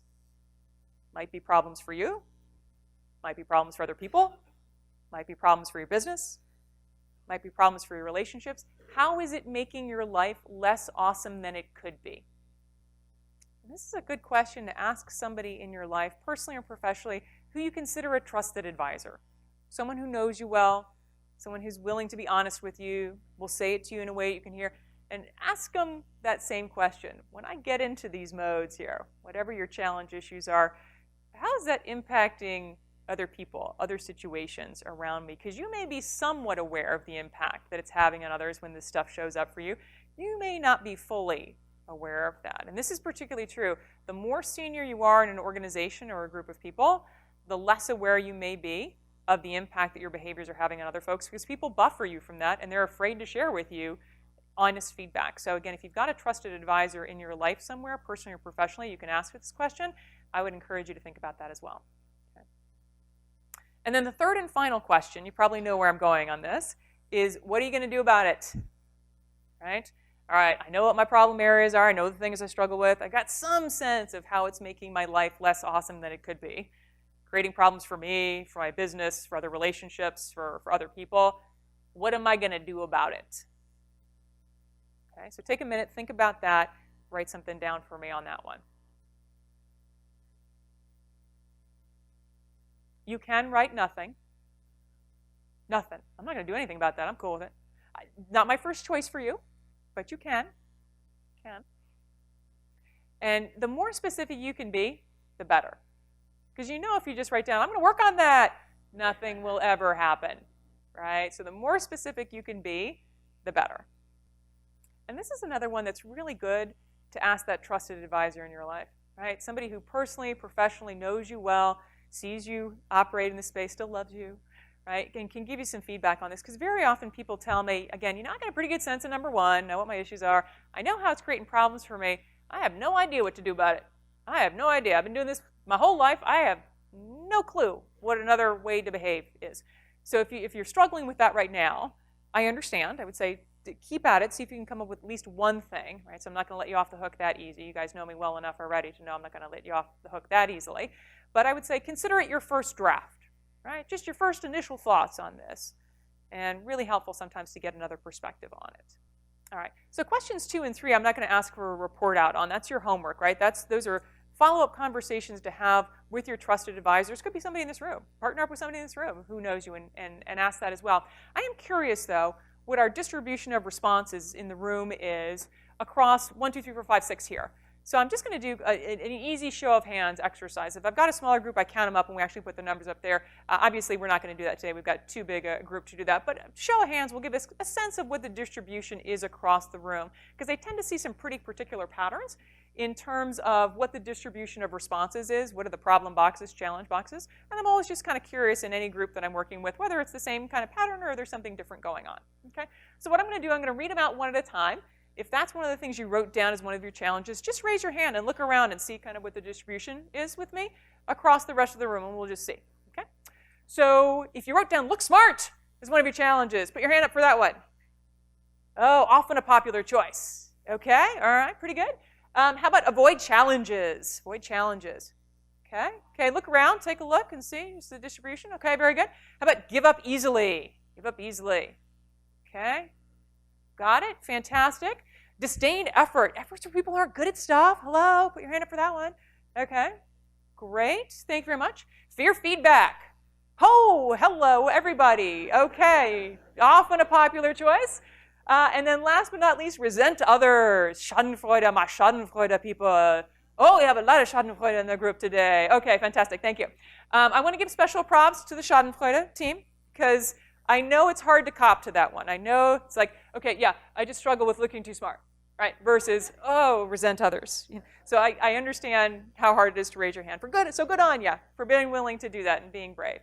So I would say pretty typical distribution. I would say 90 to 95% of the time, pretty much regardless of the group that I'm working with, doesn't matter where in the world, doesn't matter who's in the room, look smart and or fear feedback are the highest scoring ones. They usually tend to tie for first, and they tend to go very closely together, so you can see why that might be. And that's in part why I've included a spot specifically later on for the feedback piece, because I know that for a lot of us in this room and frankly on this planet, that's one of our bigger challenges. So we'll double click on some of the things we talked about earlier around the feedback piece as well. Okay, excellent, thank you for doing that. I'm a data nerd, I have a big data set here. I always like to just test those theories and see what's going on. All right. Yeah, oh yeah, they wouldn't raise their hand for it. That's the denial box. They're like, nope, didn't have that one. Right, no. Yeah, well, true. So once again, that trusted advisor, right? Trusted advisor. Go and ask somebody who knows you well. You can do that for question number 1, too. You think you might know what your 6 are. Ask somebody who knows you well. Maybe you could even do that exercise that I talked about earlier, right? The feedback piece, fixed to growth, send it around. You could do that with these 6 individual components and ask people to do that for you, too, and get some feedback. So sure. Now, because I have none of them. If you ask my wife, she's probably, oh, he gives up easily and he fears feedback. Yes. And so. Yes. So that's your homework. Yeah. You specifically. You. Looking at you. All right. If anyone knows his wife. Right. Okay. So we know that this is not where we want to be. Right? We know we don't want to be in this space. We don't want our employees in this space. We don't want our kids in this space. We don't want us in our space. We know it's sub-optimized, right? So what's the other alternative? What's the other alternative? Growth mindset. The other alternative is growth mindset. The fundamental belief of growth mindset is different. Therefore, everything that comes after it is different as well, right? Belief, behavior, outcome. Belief is not intelligence and skills or inherent traits. In growth mindset, the fundamental belief is this. Intelligence and skills are largely a result of learning and effort. So it's not how you start, it's how you finish. And how you finish, largely up to you, as a result of how hard you're willing to work and how much you're willing to learn. Okay? Now, I do want to make something abundantly clear before we go any further, and that's even our growth mindset folks recognize they're cards. We're not all the same. Nature loves variety. The question is just how important are the cards in the grand scheme of things relative to other stuff? Okay? So I'll give you guys an example.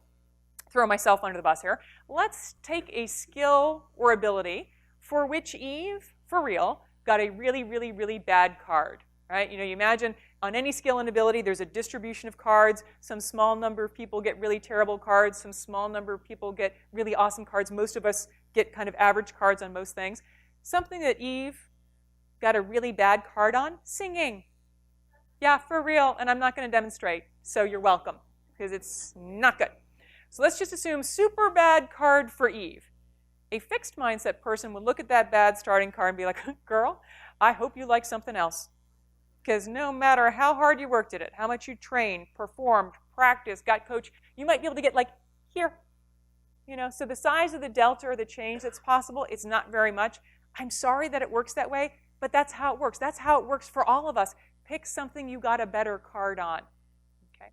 Now, growth mindset, by comparison, would look at that bad starting card and be like, huh, that's unfortunate. But Eve, if singing is the thing that fills your soul with joy, if that's what gets you out of bed in the morning and you are really willing to work at it, train, practice, perform, get as much coaching and practice as possible, you might be able to get your way all the way over here. Now, you're still probably not going to make your living singing opera at the Met in New York City. That's over here. Okay?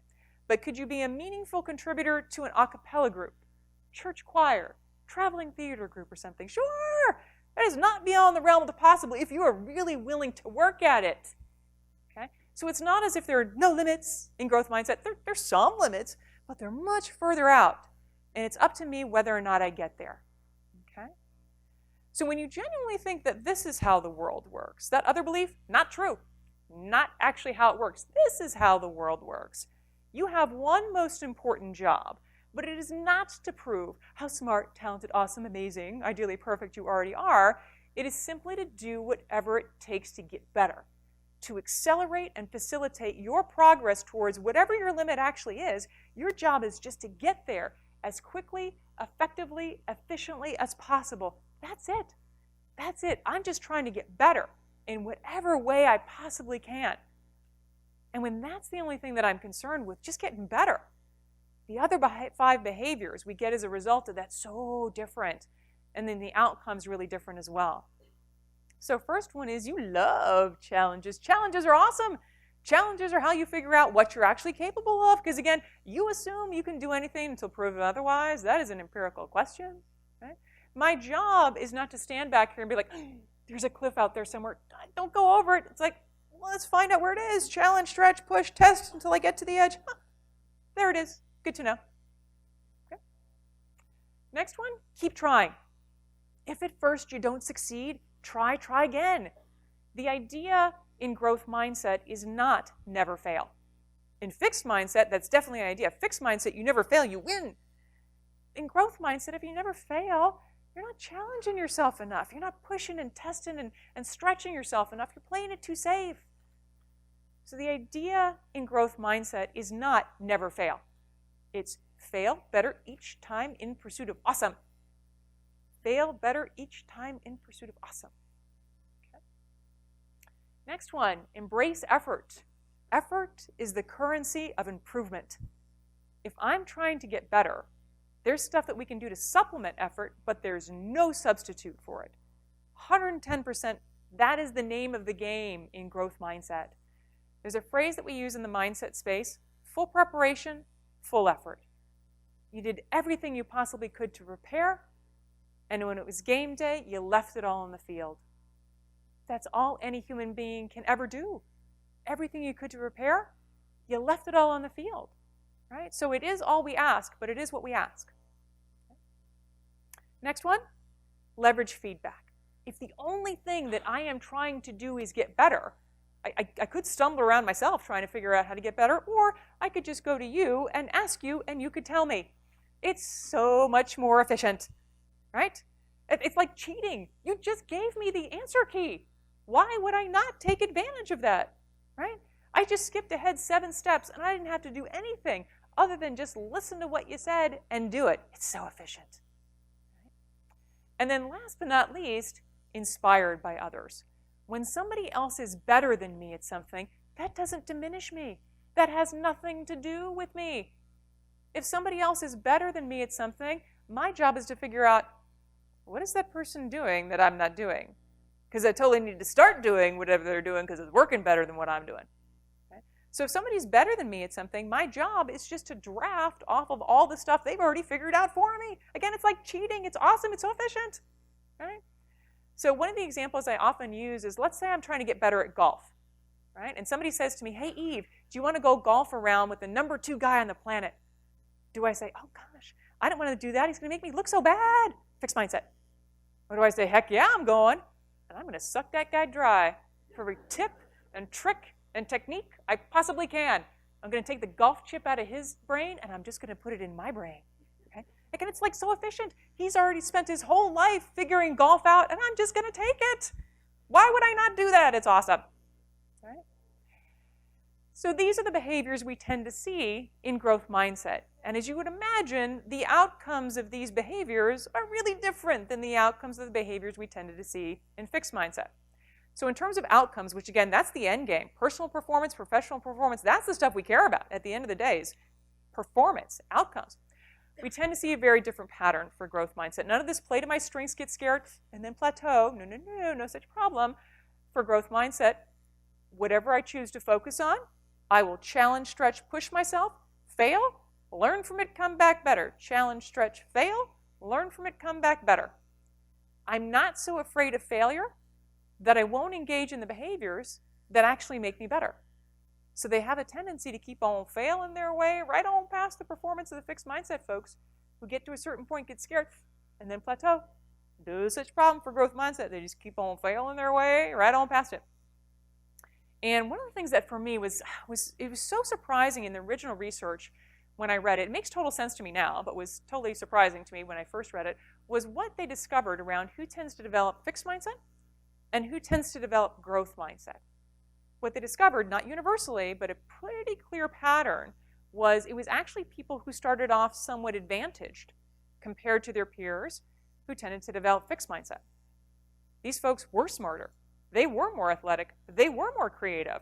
But they got messages their whole life like, you're so smart. You got that right without even trying. Which sends a really weird message about whether or not trying is a good thing, for starters.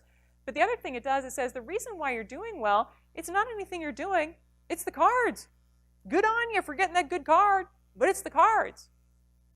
And it was actually kids who started off somewhat disadvantaged compared to their peers. They weren't as smart, they weren't as creative, they weren't as athletic, who tended to develop growth mindset. Because they got really different messages from the get-go. It was like, oh, Eve, if you even want to get a B on that test, you're going to have to work really hard. Use all those practice tests, spend a lot of time with your tutor. If you want to make the team at all, we're going to be out there every weekend with your dad and your brother working on plays. You know, whatever the coach says to do, you do it. You fall down, you get right back up. You know, grit, persistence. And what these kids learn is that effort and coaching and feedback and persistence work. You do that stuff, you get better. And it became the way they approached everything, and they had a tendency to develop growth mindset.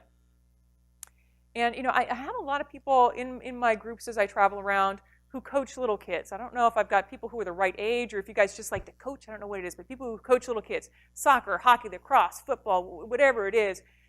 People every week tell me, you know what? The kids that are the best when they're 6, 7, and 8 are not the kids who are the best when they're 16, 17, 18. The kids who are the best when they're 6, 7, and 8 have some sort of natural advantage. A little older, faster, bigger, taller. Eventually, the other kids catch up. The ones you want are the little scrappy ones. The ones who are just working so hard for every second of play, super coachable. They get knocked down, they come right back, you know, like rubber. They just bounce right back, right? Super coachable. These are the kids who 16, 17, 18 firing on all cylinders. And, you know, I remember so distinctly one of these conversations. This was sometime last year. I was up in Vancouver working with a group, and I had a gentleman in the group who said, oh my gosh, you were so right. I have 2 adult sons. They both played sports growing up, and he said, my older son, superstar of every team that he was ever on, just head and shoulders above everybody else.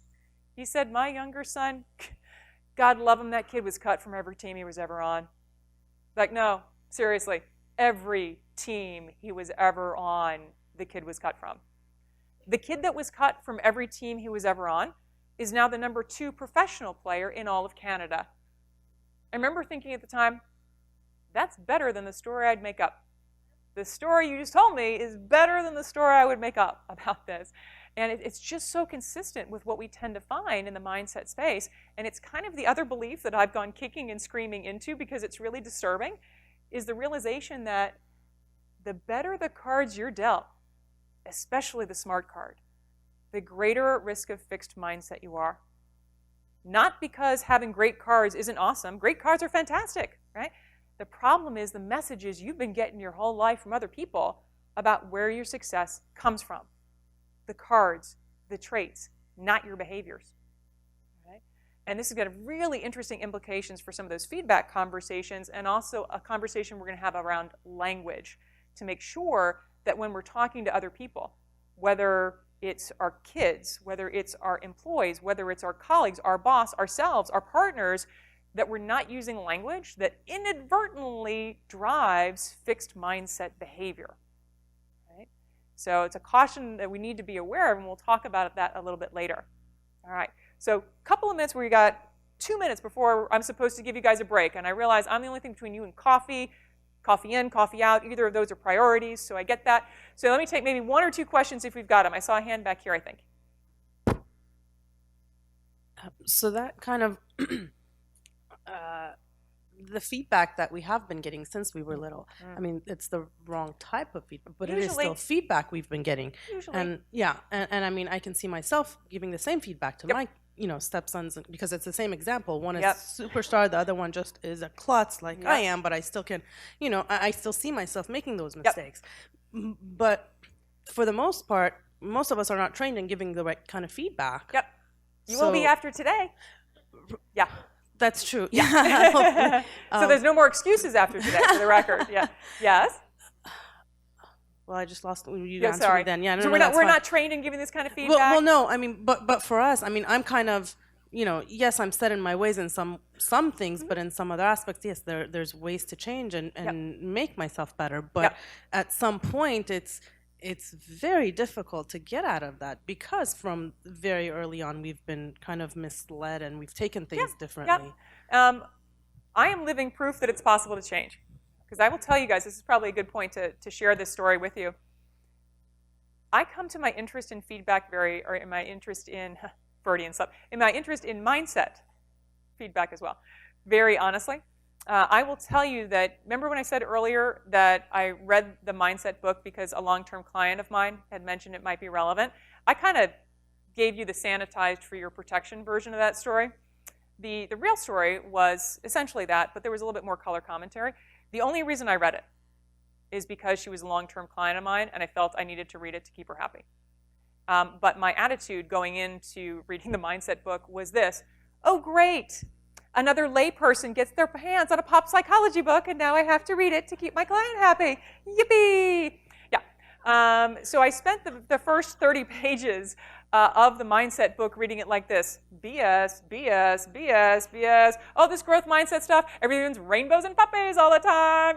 And I realized, to my horror, honestly, at about page 30, that this fixed mindset person she was talking about had to be so smart, got a PhD, I'm right about everything, it's my job, terrified of feedback as a result, was moi. And I read the rest of the book really differently. If you look at my notes in the margins for the first 30 pages, they're so snarky, they're so bad. And then my tone really changed after that. So I think I'm a good person to talk about this stuff, because I understand at like a genetic level what it's like to be in the fixed mindset zone. But I also recognize it is possible to change, right? I am living proof that it's possible, right? Now, I will say that fixed mindset does not go quietly into the good night, right? It puts up a fight, and it's a street fight, and it brought knives. Yeah. So it's not messing around, but it is possible to change. Now, when we're talking about other people, we are going to go back to the is it possible, is it worth it question. So we're only going to solve for is it worth it, but if it's you, it's worth it. Is it a fight? Yep, but it's one of the fights that's worth fighting. So let's do this. Let's take this as an opportunity. Thanks for setting us up. Let's take a break. We have half an hour, so at 10:30, even if I'm by myself, I'm going to start talking again. I don't want to be by myself. All right, so we're resugared, we're recaffeinated, we're ready to go, talk about how do we get people to the growth mindset space. A couple things I want to share with you before we actually get into the nuts and bolts piece of this. Had some really interesting conversations over the break. A number of people coming up and talking to me about their kids in particular, which is usually what happens. I get that a lot. And kids, employees, not that different. It's all the same thing. So the exact same conversations we could probably have about kids, we could have about employees as well. And one of the conversations was, I've got a kid, super smart, super talented, really a perfectionist though, and really struggling to figure out how to get him into more of a growth mindset space. And so I wanted to share with you a story from a session that I did. I'm trying to remember, I think it was down in Texas sometime last year. was doing a meeting and had somebody in the group who was as passionate about mindset as I am, which is a tough thing to do. They were completely in the nerd space with me about mindset. And she came up to me on a break, and you could feel the anxiety and the angst radiating off of her. I thought, well, this is going to be an interesting conversation. And she came up and she said, I totally believe in this mindset stuff. I totally get it. I've gone on this journey too. I'm right there with you. She said, I have several kids. I think she had 4 or 5 kids, maybe. And she said, my son, I'm so worried about my son. She said, he's so good at everything. He's so smart. He's so talented. Everything comes so easily to him, but he's so risk averse. He doesn't want to try anything new. He's just terrified of trying anything new. We can't get him to do it. What do I do? And you could see the anxiety radiating off of her. It's like, where is this coming from? Where is it coming from?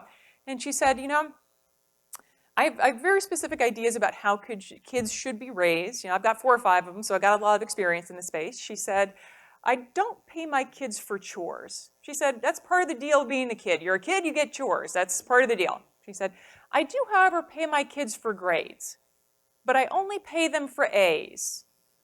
Do you think that has anything to do with it? My first thought was going to have to go with yes on this one. But I didn't even have to say it, because even as the words were coming out of her mouth, you could see the gears in her head turning. And she realized, oh my gosh, I'm the one who's doing it. I've created an environment where anything less than perfection, an A, is not okay. That's failure.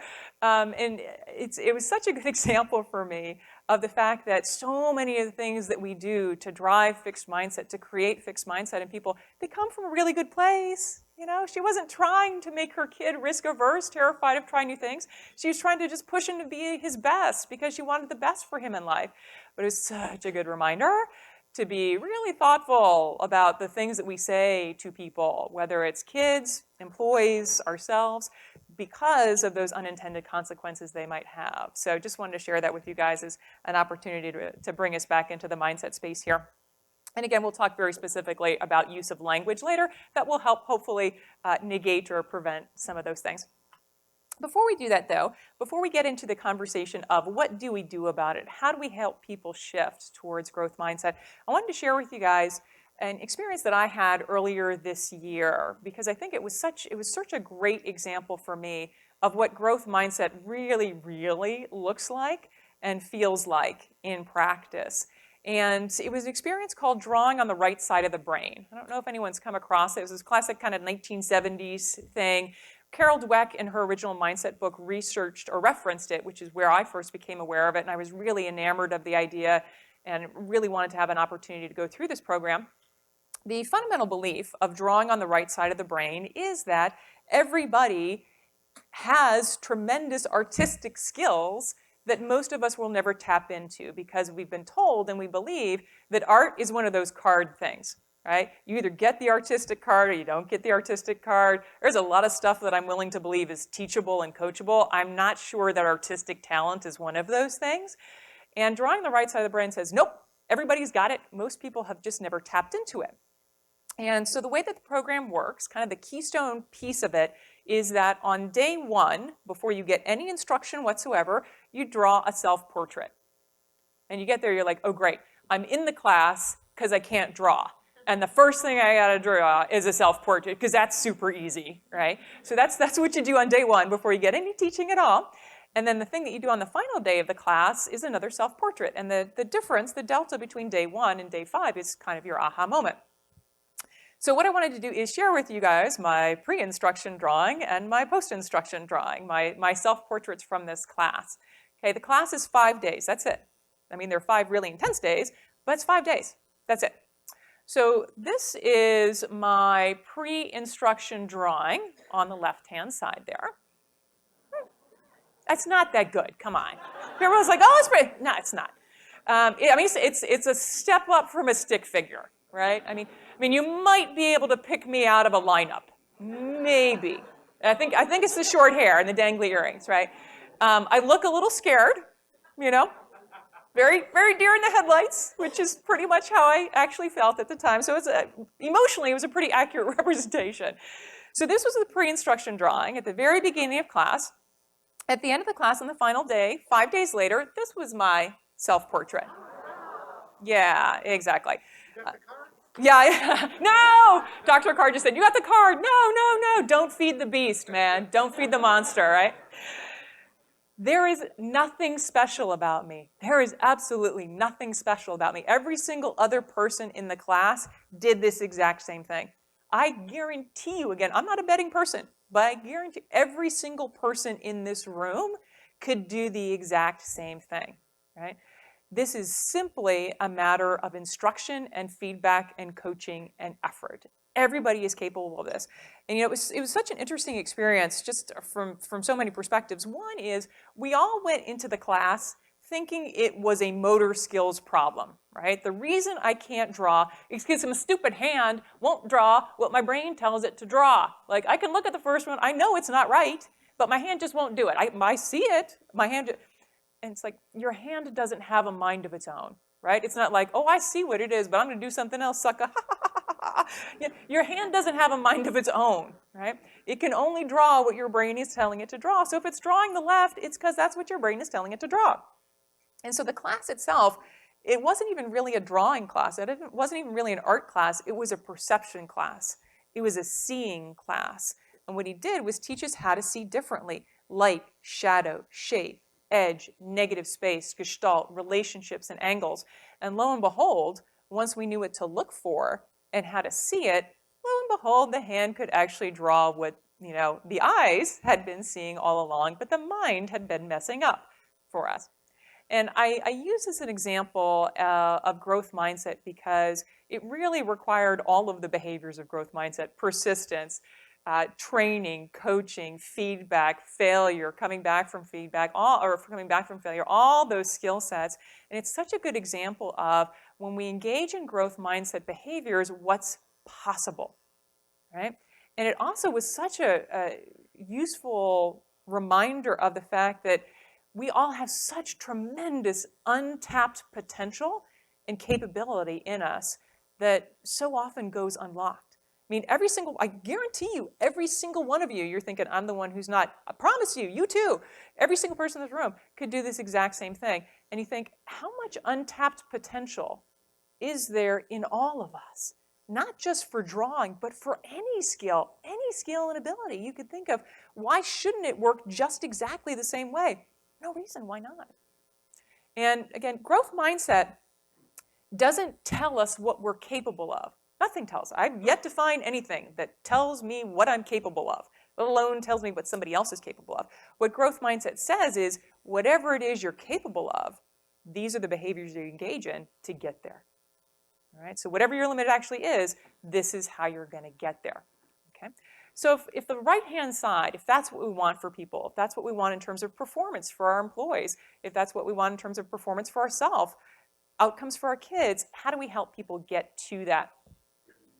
So when we think about this, I'm going to start with this at the employee level, right? So when we think about our colleagues, when we think about customers, those kinds of things, we'll talk about it there. And then I'm going to drill down to the really individual level. So we'll talk about some kind of corporate type things, and then we'll talk about very individual things as well. That being said, a lot of the more corporate stuff applies in personal situations as well, and I'll help you make some connections there. But when we think about mindset and employees in an organization, where does it come from? It's really a combination of two things. The mindset that people walk in the door with on day one, because when somebody joins an organization, whether they're a company or a sports team or any other community of humans, they don't show up as a blank slate. They're not tabula rasa, right? They've got some mindset already before they show up. So that's important to know. And then the second piece of the puzzle is what they experience when they walk in the door, right? So I show up to a new group, a new organization. I've got some mindset already, and then I walk through, and the organization happens to me. The company happens to me. And those two things together really give us some insight into where we can pull some levers to get mindset shift, okay? So I'm going to start first with two of the more organizational level factors here, and then later we'll turn our attention to some of the more individual level factors. But when we talk about at the organizational level, drivers, levers of mindset shift, there are really two that I like to focus on. First one's culture, and the second one is hiring, and we'll take a look at each of these in turn. So the first one we'll take a look at is culture. what we want to do is essentially create an environment where growth mindset is the default behavior. We want to create an environment where growth mindset is the only thing that survives. It's in everyone's best interest to behave in growth mindset ways, which it probably isn't right now, but we can fix that. Once we realize what we're doing, we can be very intentional about the environment that we choose to create in an organization, in a company, for that matter, in a family as well. Okay? So what I want to do, and this is another place where I'm going to ask you guys, if you've got something to take notes with, jot things down, pen, pencil, crayon, stylus, whatever it is, I'm going to ask you to write a couple of things down for me. We might do a little bit of debriefing on that too, so heads up to my microphone runners here in a couple of minutes. So there's two sides of the coin here. First side of the coin is really looking at what are we doing in the organization to drive, unfortunately, probably unintentionally, fixed mindset behavior, right? So I've put up here again the 6 components of fixed mindset that should look familiar from, if nothing else, holding the mirror up to ourselves, exercise. The question I want you to answer, and again, take a couple of minutes on your own, just individually, to write down the answers to this and think about your own organization here is, what does my company need to stop doing because it's driving people to behave in fixed mindset ways? How have we accidentally set it up so that behaving in these ways, behaving in fixed mindset ways, is a super smart strategy for people? They're doing it because it makes sense. Right? So take maybe 90 seconds, minute and a half on your own, just to think about whatever company you work in, and write down what are a couple things you think we might accidentally be doing to drive this? And then I'll get some feedback from you in a minute. Okay.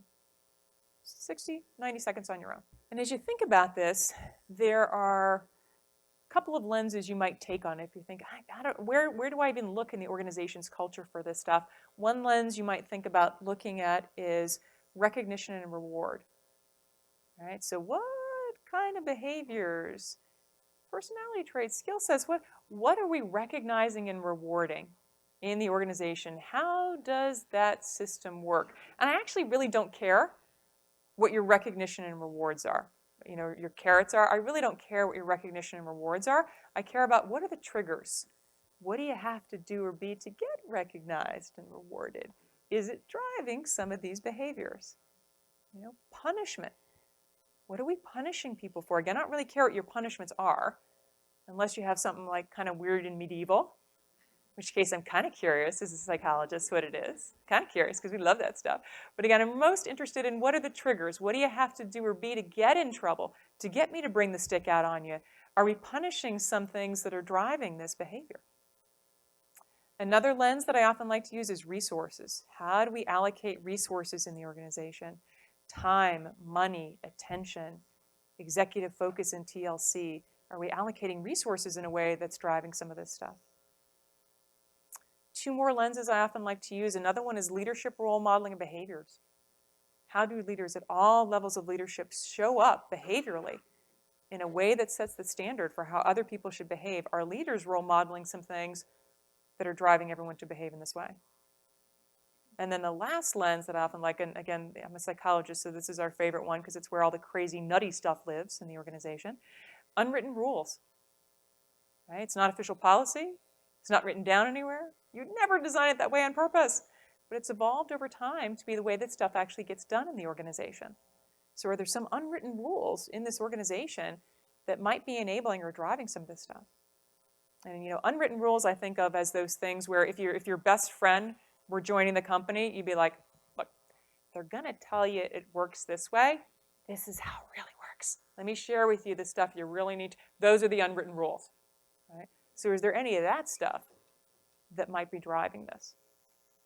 Okay, so again, think about what do we need to stop doing in any of those areas because it's driving some of this stuff. All right. So I know we're a big group here, but I would love to get a little bit of feedback on what you guys are writing down for this, because I guarantee you in every single group of humans on the organization, there are some things that we're doing to drive some of the stuff. So just kind of curious to see what you guys are flagging. So for my microphone runners, I hope my microphone runners are still out there somewhere. Great. Somebody raise your hand if you wouldn't mind. Start us off. Share with us just one thing you wrote down, something I think we need to stop doing because it's driving these behaviors. Somebody be brave and start us off. Okay. Oh, role modeling the right behavior, once again, right in the front. Fantastic. Punish failure. Yeah, okay, we're getting you the microphone. Yeah. Punish failure. Yes, we need to stop punishing failure. And one of the things we'll talk about later very specifically is destigmatizing the right kind of risk and failure. Because not all risk and failure is good, right? We don't want to make the same stupid mistakes over again. But what does destigmatizing the right kind of risk and failure actually look like? So more on that later. Excellent, thank you, thank you. All right, how about another one? Okay, what do you got?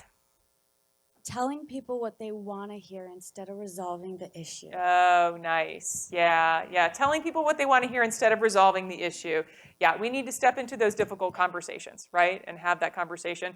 One of the things I often think about from a feedback perspective is by not sharing difficult feedback, you're not doing that person any favors, right? You are denying them the opportunity to learn and grow, which is not doing them any favors. Now, we'll get back to we don't want to do it with the 2x4, but we still got to have those difficult conversations. Great, thank you for that. Great. Other things. Oh, got a hand here in the middle, I think.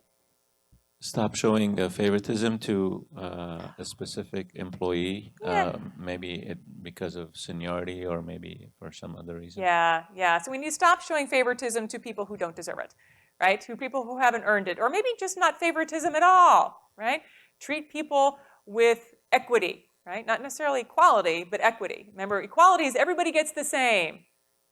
Equity is, proportionate to your performance, your behavior, whatever. So equity is maybe what we're looking for there. And this brings me back to something that we often have a conversation about, usually at a little earlier point, but I love that it's coming up now as well, which is we sometimes spend an awful lot of time on the fixed mindset people in the organization as well. Like 80% of our mind share, 80% of our management time tends to go to people in our life, personally and professionally, that are in the fixed mindset space, which means we are really, under-managing, under-enabling our growth mindset folks. It's squeaky wheel gets the grease kind of a situation. That's not necessarily the way to go. So yeah, absolutely on that. And one of the things I think that's really important to understand as well from a leadership perspective is that allowing fixed mindset behavior to continue in an organization is terrible for our own leadership street cred, right?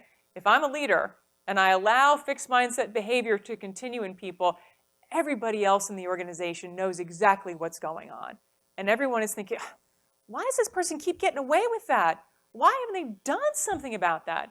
And every time that happens, a little bit of your own leadership street cred gets eroded away with your team. And you think about all the things you want to defend to your death with your team.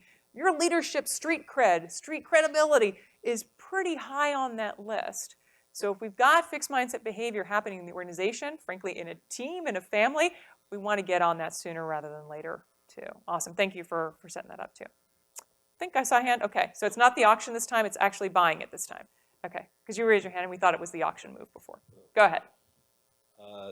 This is similar. Close to the, yeah. This is similar, but it's not confronting behavior that sets a poor role model for new employees. Yeah, yep. Anything not specifically prohibited is allowed. So if we don't say no to it, it's okay.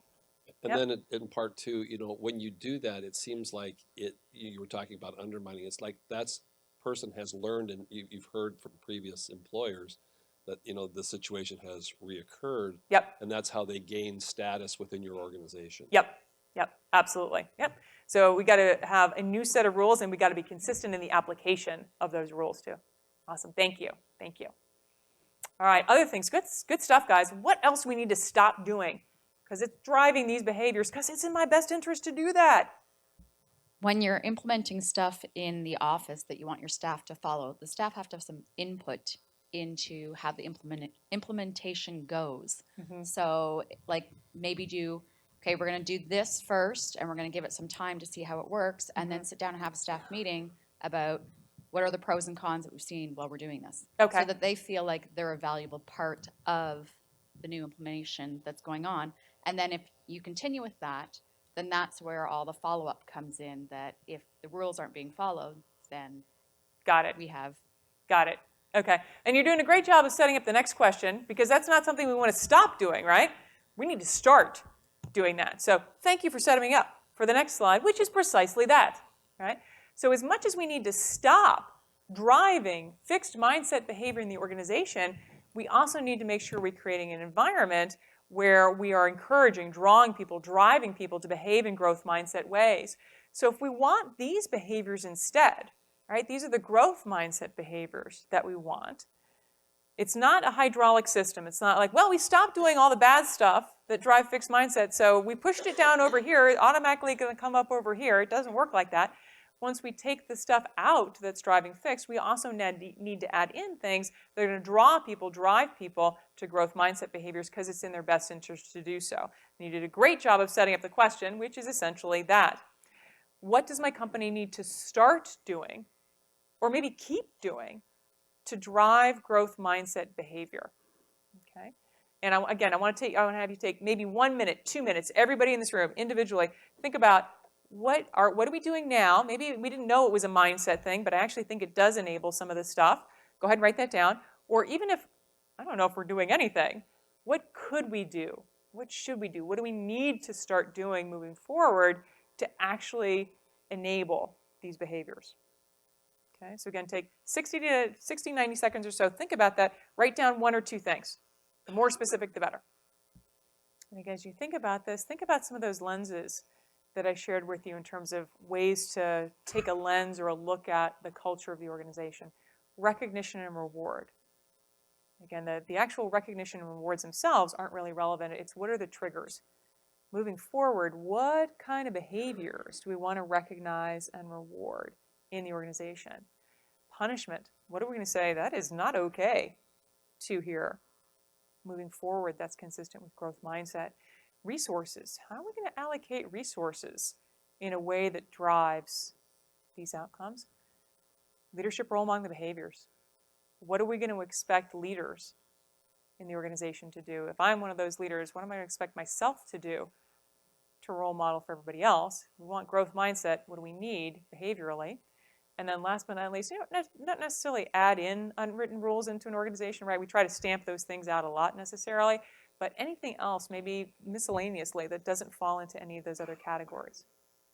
All right, so heads up to my microphone runners. I'm going to open the floor up again here. And again, I would love to hear just any thoughts. Again, you don't actually have to be doing it. You just have to think, oh, I could imagine this would be something useful that might actually drive growth mindset behavior. All right, got a hand right up here in the front, in the back there. What do you got? Having an employee that does something specifically to share those specific duties with other people. Okay, tell me more about what that might look like. Well, we have an employee that does the bookkeeping and everything in the office, and we want that to be shared because our office has grown quite a bit. Mm-hmm. That we need another employee to also be involved in that specific duty. Okay. So creating an environment where we can enable the coaching, the training, the mentoring, and the shifting. Okay. Because a person does not want anybody else to be doing it because. Got it. Yeah. Okay. It's my domain. Mine. Yes. Yeah. And thank you for that. Yeah. We see a lot of behavior oftentimes in situations where it feels like, knowledge is power. If I share any of that, there's going to be less power for me as a result. Yeah. And one of the things I often think about in this space, because we're often talking about change management or change kind of requests. We want people to behave in new ways, do new things, change in a way. One of the things I often think about in the change space is we talk all the time about the fact people are afraid of change. People are afraid of change. People are afraid of change. And the truth is, people aren't afraid of change. People are afraid of loss, right? And if we can figure out what the potential loss in any change situation is, that can be super helpful. So in a situation like that, is it fear of loss of prestige, control, influence, whatever? Okay, we're asking for the microphone back. I'll keep talking until we get you the mic back. Back over here. There you go. Thank you. Yeah, so we can figure out what somebody's afraid of losing. That could be helpful. Figure out if it's because of that loss of a duty or that they're going to have to redo something that somebody did wrong. Right. In which case, your job as the mentor is to teach them well. Yes, absolutely. Okay, great. Thank you, and thank you for starting us off. All right, other things. What can we do? I think we got a hand here in the middle. Drive growth mindset behavior. Set them up for success. What can we do? Something I read recently that was really interesting was that your success isn't owned, it's rented. And rent is due every day. So Yeah. everybody has to work hard every day to build Interesting. success instead of resting on their laurels, Right. resting on reputation. You have to work every day to earn your success. Got it, right? So the persistent effort. You don't get to a certain point and then you get to coast, right? It doesn't work that way. It's not a ratchet system, right? I always kind of feel like exercise, working out should be a ratchet system. You get to a certain point and if you stop, you just stay there, and then you can just, I always feel like it just should work that way. It's a design flaw. But to your point, it's not a ratchet system in work either. You got to constantly prove yourself, which is not, you're never good enough. That's not where that's coming from. It's we have expectation of everyone always bringing their A game. Awesome. Thank you for that. Yes? Just as part of a corporate culture, what people can do, and I'm speaking to the choir here, is doing what these doctors did today, is invest in their staff. Yeah. Yep, absolutely. If we want people to be obsessed with learning and growth and challenge and stretch and feedback, are we actually putting any resources to that? Training, coaching, mentoring, lunch and learns, anything. There's so many things that we could do, but if we want that, we got to enable and commit to that for real. Honest. Thank you. Thank you. Oh, I think down at the end of the row here. Just hand it down.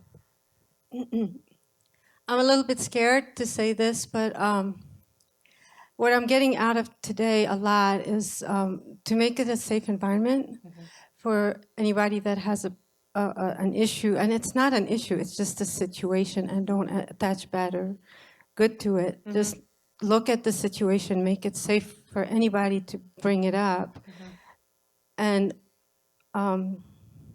not take it personally, but kind of be unemotional about it. At the same time, another thought that's coming to me as you're lecturing, and it's funny because I'm a little fearful right now, but everything is either driven by fear or by love. And if you choose to have everything driven by love, that's an unbelievable power that is driving you towards that. Yeah, it absolutely is. And I think so much about fixed mindset, it does so much come from a place of fear, right? Fear of judgment, fear of criticism, fear of failure, fear of imperfection, fear of all those sorts of things. Again, I'm a very visual person, so the image that always comes to mind for me for fixed mindset is a lone person in a high stone tower that's surrounded by a moat.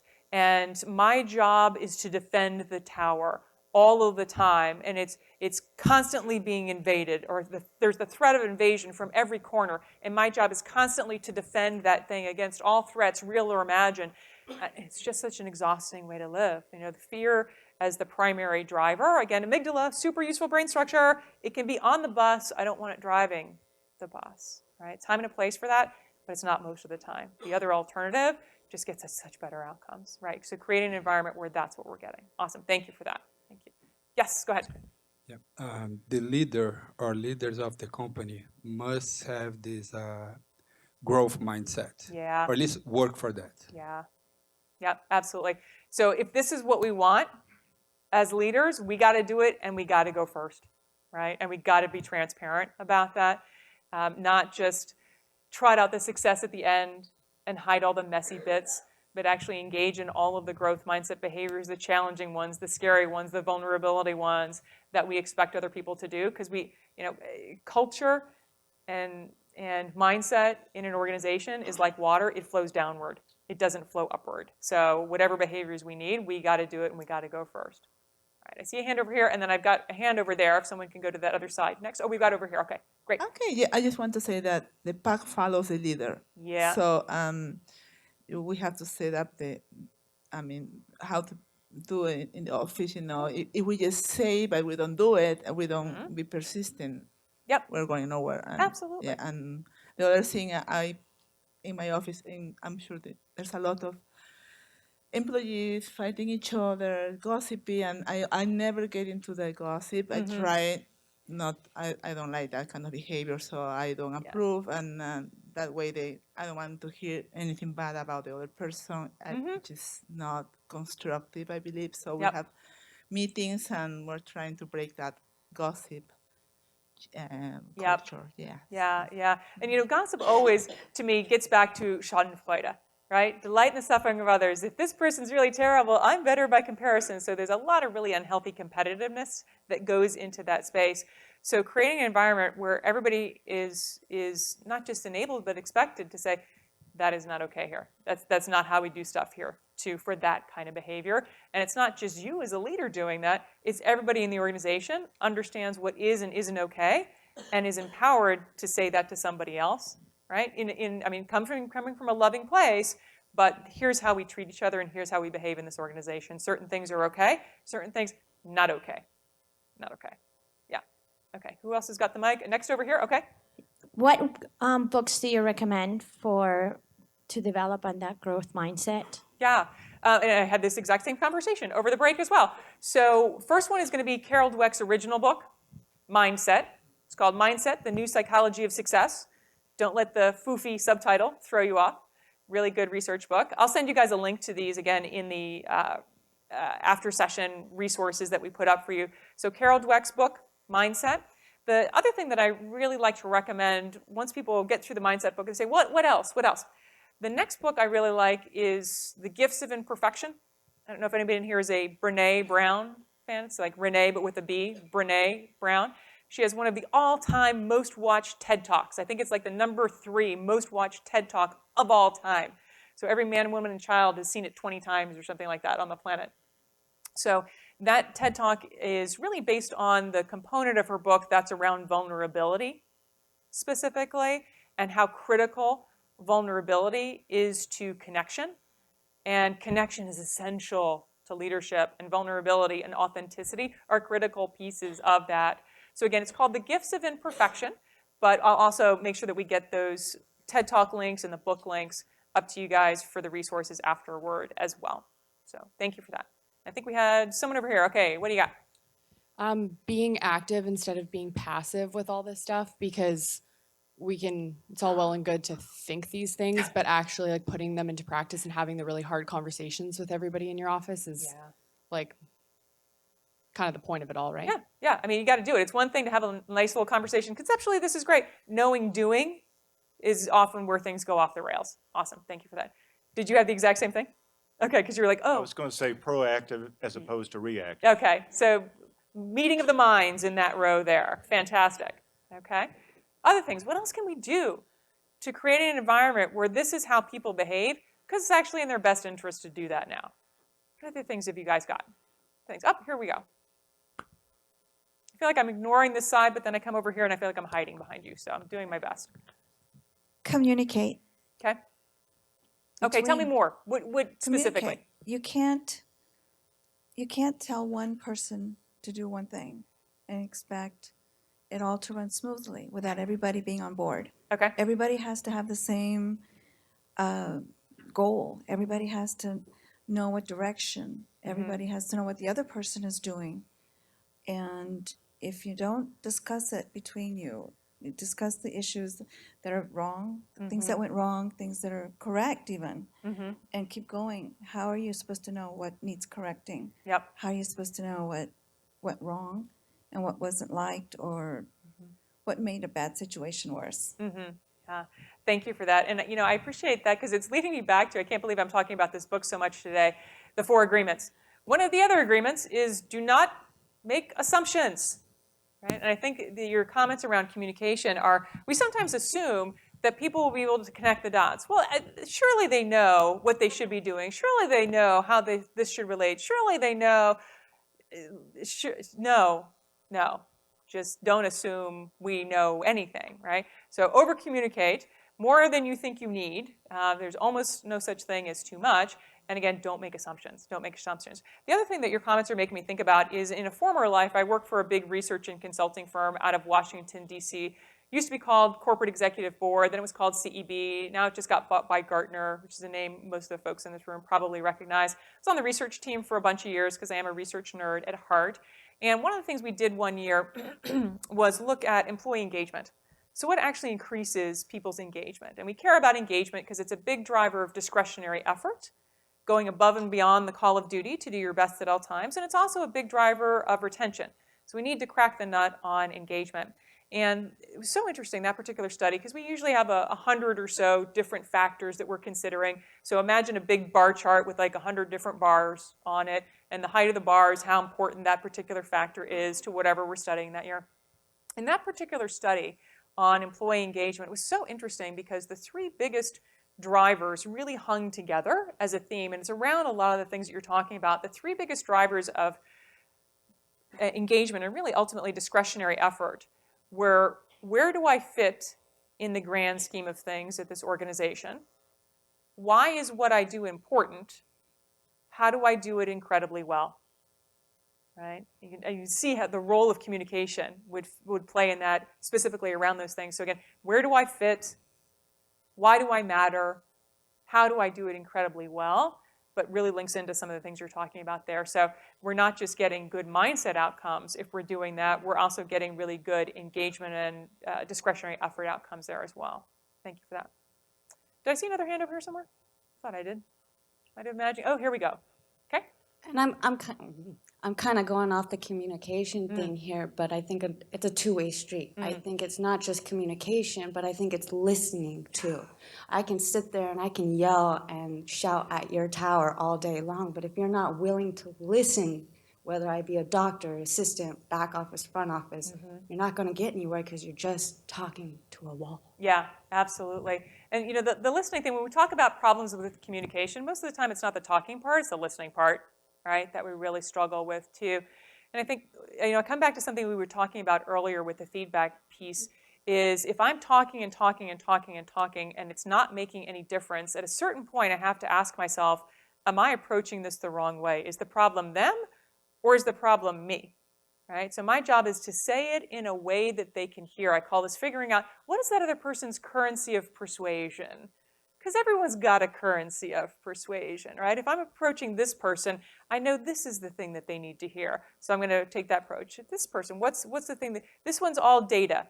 This one's all relationships. This one's all whatever. Figuring out, how do I say it, communicate my genuine, authentic, clear, difficult conversation message in a way that they can hear, right? And this is really the epitome of leadership skills, is being able to flex to meet the person and say it in a way that they can hear. Give them feedback in a way that they can hear. And it doesn't mean you're wishy-washy. It doesn't mean you're chewing gum, right? So squishy, I'm just everything, and I mold everything that we talked about earlier, but I'm doing it in a way that gets me the outcome that I'm looking for, because I'm giving it to them in a way that they can hear, right? Awesome, thank you for that, appreciate that.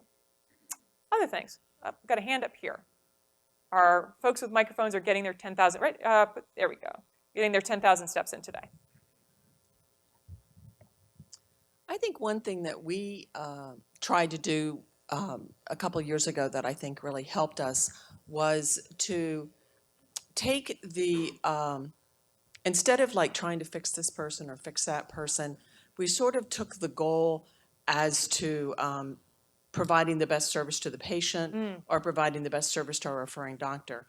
And our doctor really took the lead, Dr. McGarrett, in giving permission for people to challenge her and to then challenge each other. And we all, at the outset of when we began this, was, you know, we're all going to have to develop a thick skin. And the goal is not to blame you and to say that you're doing anything wrong, but to let's try something new so that we can perhaps reach our goal better. Right. And somehow taking it off of blaming one person or another really seemed to make people more willing to consider making a change. Right. And it links in so nicely to the conversations we're going to have later around language and around feedback as well, to make sure that we're really leveraging both of those things. Great. Thank you for that. Thank you. Another one over here? Okay. I have a question. Yeah.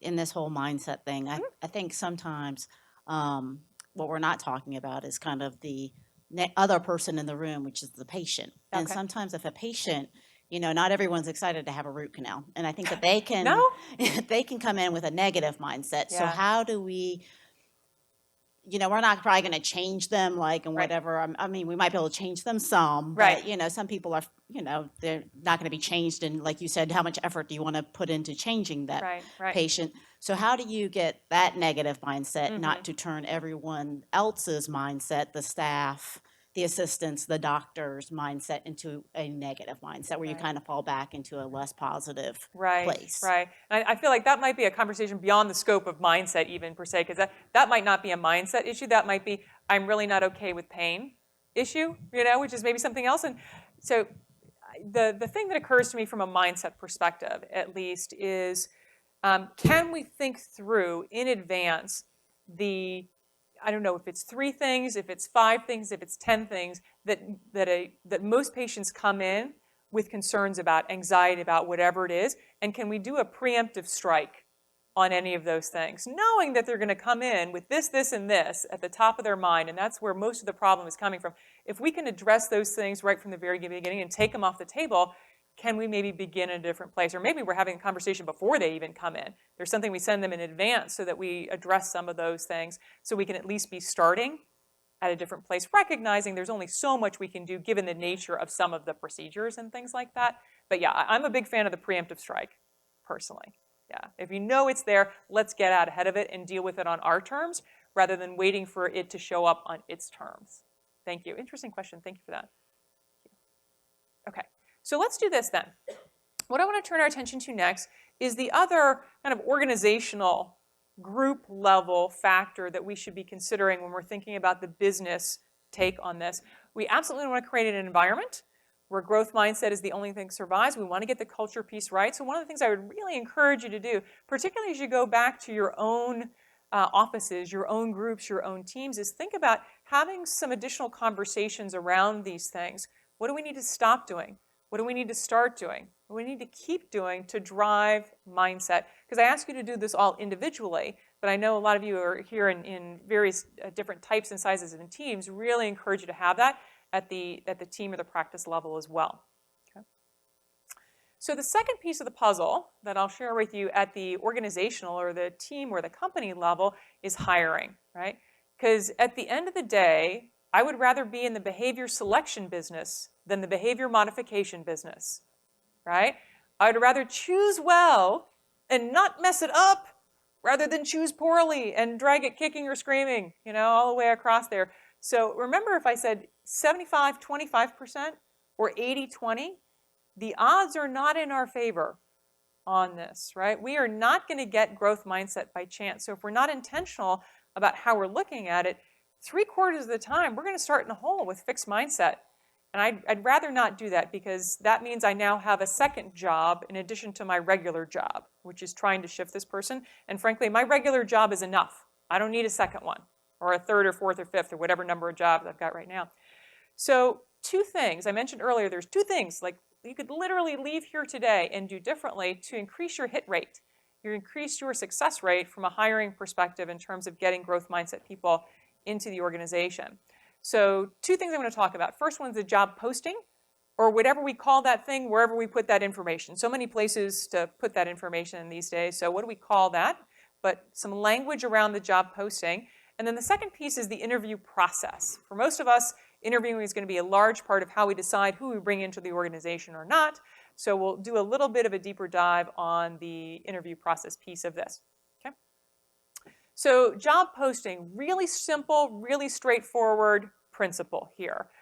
We want to use language in the job posting that appeals to growth mindset folks and scares the bejesus out of fixed mindset folks, right? We're all feedback all the time, right? Fail better each time in pursuit of awesome, right? Growth mindset folks, yeah, sign me up for that. Fixed mindset folks, fail better each time in pursuit of awesome. All feedback all the time. I am not sure I am signing up for that, right?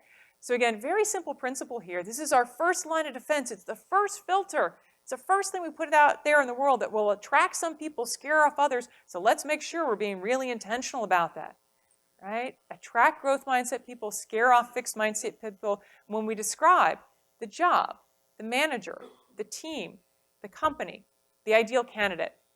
Okay, so all the language around that, trying to attract these folks and scare the heck out of these folks. Okay? Now, if all fixed mindset people knew they were fixed, we wouldn't have to do anything else. They just self-select out. Boom, we're done. Right? But as we talked about earlier, not all fixed people know they're fixed. right? So we need a second line of defense. We need a second filter in order to catch the folks who make it through filter number 1. So the second filter is the interview process. And again, most of us are going to have an interview of some different kind involved in most of the jobs that we're hiring for. And the best technique that I have found that currently exists, again, I'm working on a research project right now to develop a mindset assessment tool. That'll be great when that comes out, but it's not there yet. But interview technique that currently exists, it has nothing to do with mindset. We're just going to apply it to our purposes. So the best technique that I've found so far is behavioral interviewing. Anybody actually do behavioral interviewing? Raise your hand if you do. Anybody? Anybody? Anybody? Okay, just a couple of small hands. Okay, so let me explain what it is and then how we would apply it to mindset. And then if anybody has experience in the group doing it, maybe you're doing it, you don't know it's actually called behavioral interviewing. That happens sometimes too. I'd love to hear any tips, tricks, feedback, whatever you got for us. Okay. So behavioral interviewing is really variations on this type of question. Tell me about a time when, and then you insert the thing that you're looking for. And I cannot emphasize this enough with behavioral interviewing, but the key is you don't ask the question, get the answer, and move on. You go deeper, deeper, deeper, deeper, deeper, deeper, deeper, deeper, right? Your job as the interviewer is to get the candidate off script, right? Candidate's job is to stay on script. They've thought through the questions they're likely to get. They've got their answers ready to go, makes them look amazing, gets them the job offer, and I totally understand that's their job. If I were interviewing, that would be my job, right? My job as the interviewer is to get them off script. Not because I'm evil and I want to gotcha them, but because if they're on script, I can't tell what the truth is, and I need to know who they actually are. So if we're going to apply behavioral interviewing to mindset, a question we could ask could look something like this. Tell me at a time when you received feedback recently, right? We know our growth mindset folks love it, do it really well. Our fixed mindset folks hate it, really struggle with it. And if you do behavioral interviewing, the way that it's classically designed, you'll actually have a rating scale.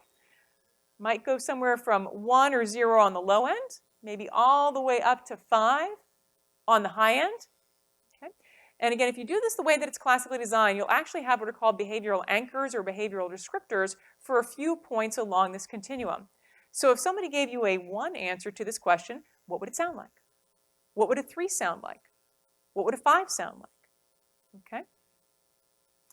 And a couple of things I'll share with you guys. One of my other research projects, one of the way too many things I'm working on right now, was creating a library of behavioral interview questions, maybe 10 or so of these questions. And I'll share with you some things that I learned as I was doing that, just in case you want to do this on your own. Let me save you figuring out some of the things that I figured out for myself as I was doing this. One is that 5 on the scale, like 1, 2, 3, 4, 5, seems to be about the right space. If you like classic Likert scales, you can have a 7-point scale. If you don't like midpoints, you can have a 6-point scale.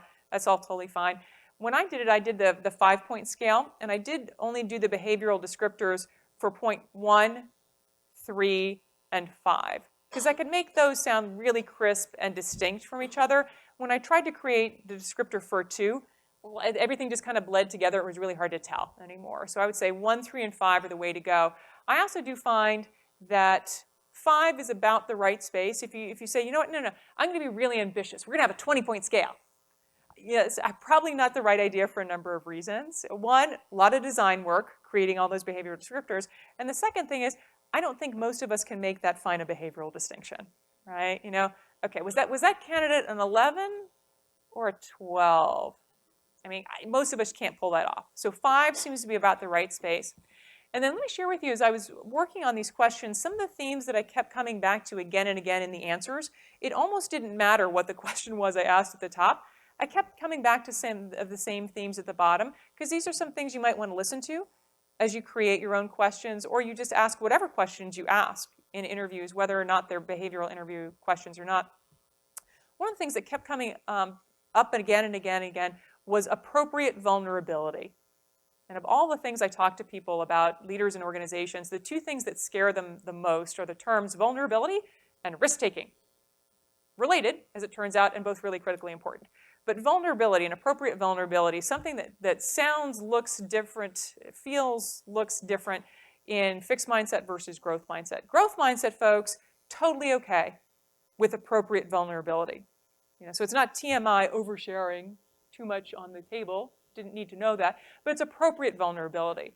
Because growth mindset, you say, look, I know I'm not perfect. I know I have strengths. I know I have weaknesses. I know I have struggles. I'm working on it. Here's the story. Here's the challenge. Good news, bad news, good, bad, and the ugly. They're totally fine with that. Fixed mindset, folks, my job is to be perfect, awesome, flawless at all times. So there is this veneer of perfection at all times. It's not even a veneer. That's real.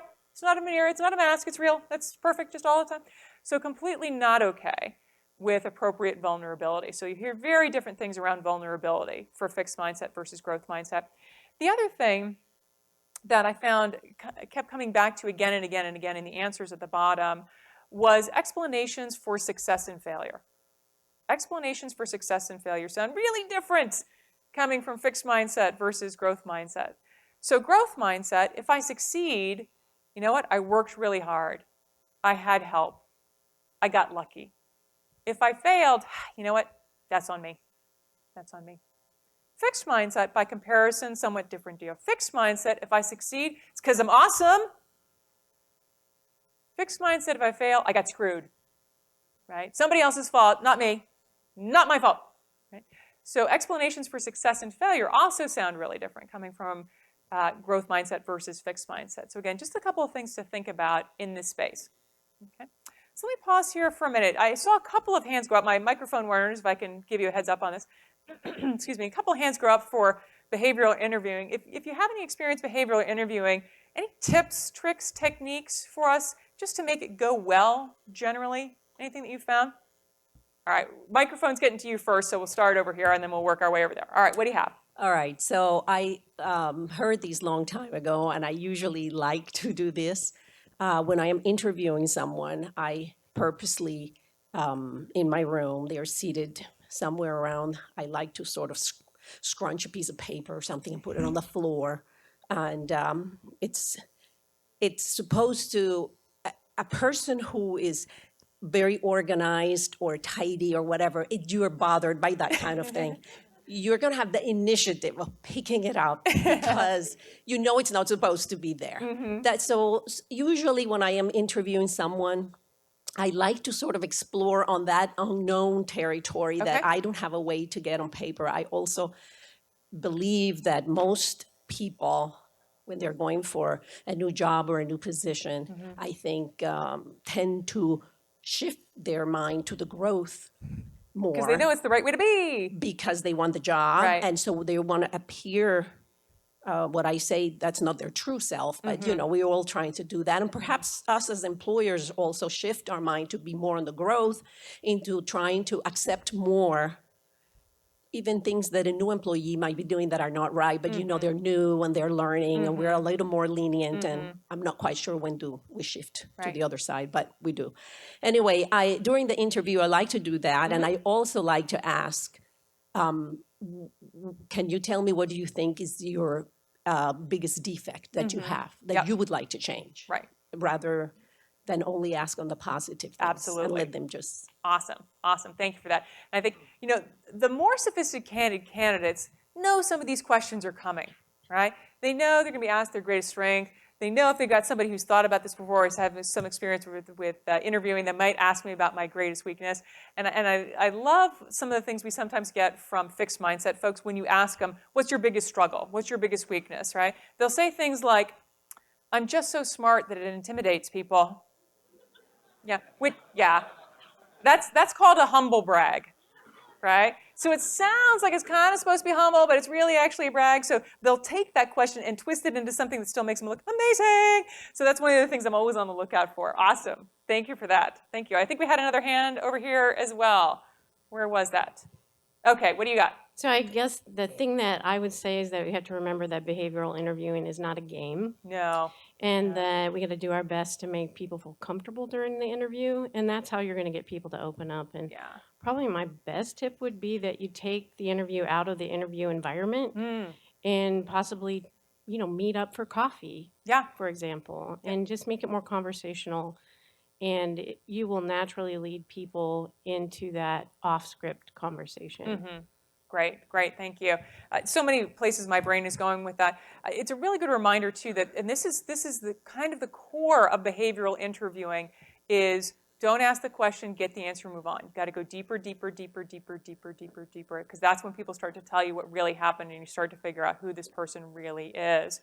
And some of the keys with this is, too, you have to make sure that you are asking for specifics, specific behaviors, specific situations, specific people, specific actions.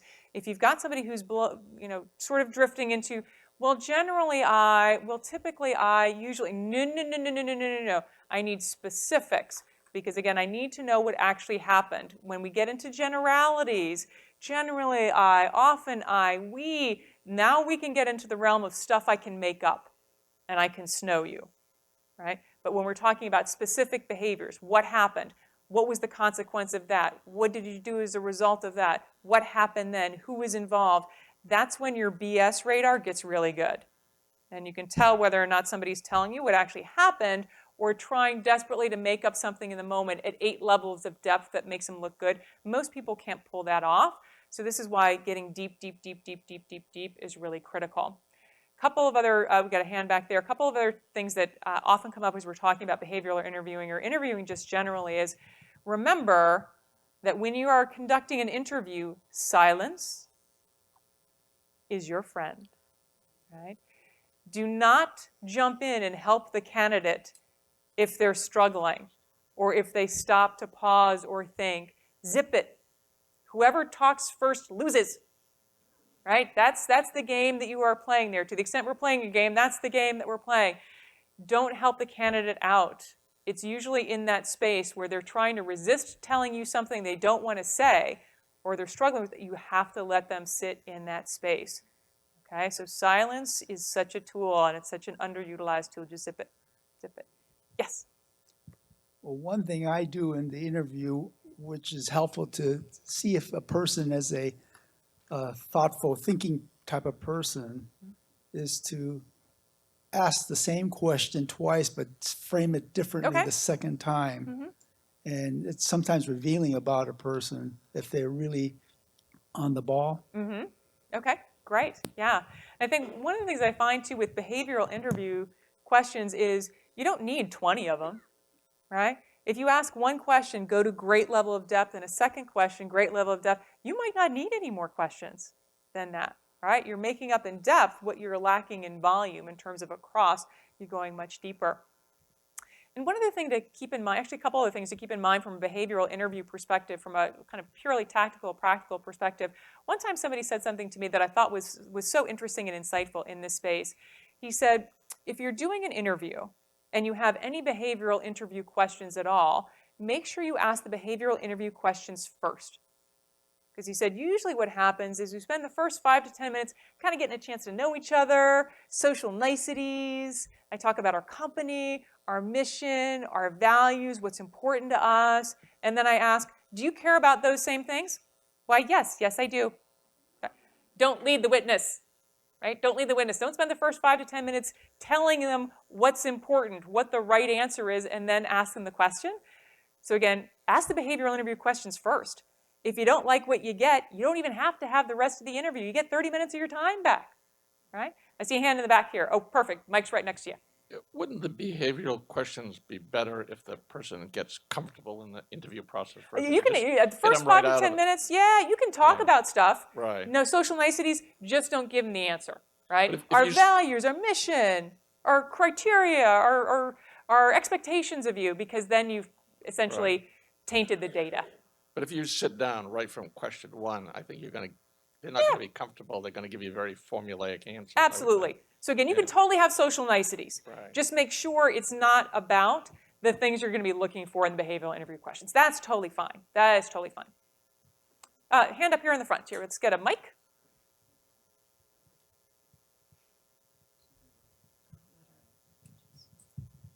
My question that would be on your job description or your posting. Mm-hmm.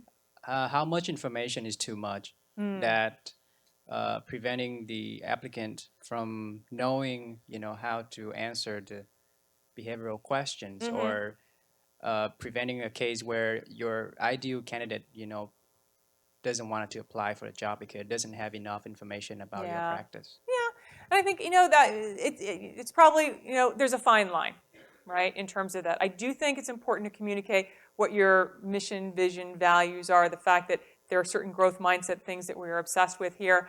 But I guess I would say just don't start the interview again with all of those things and go into, let me give you now a treatise on how this plays out here in this organization, just so you know exactly what it is that I want you to say when I ask you this question in a moment. So you can have some of the high-level stuff in that job posting, because again, that's really just the first line of defense. It's kind of a fairly gross filter.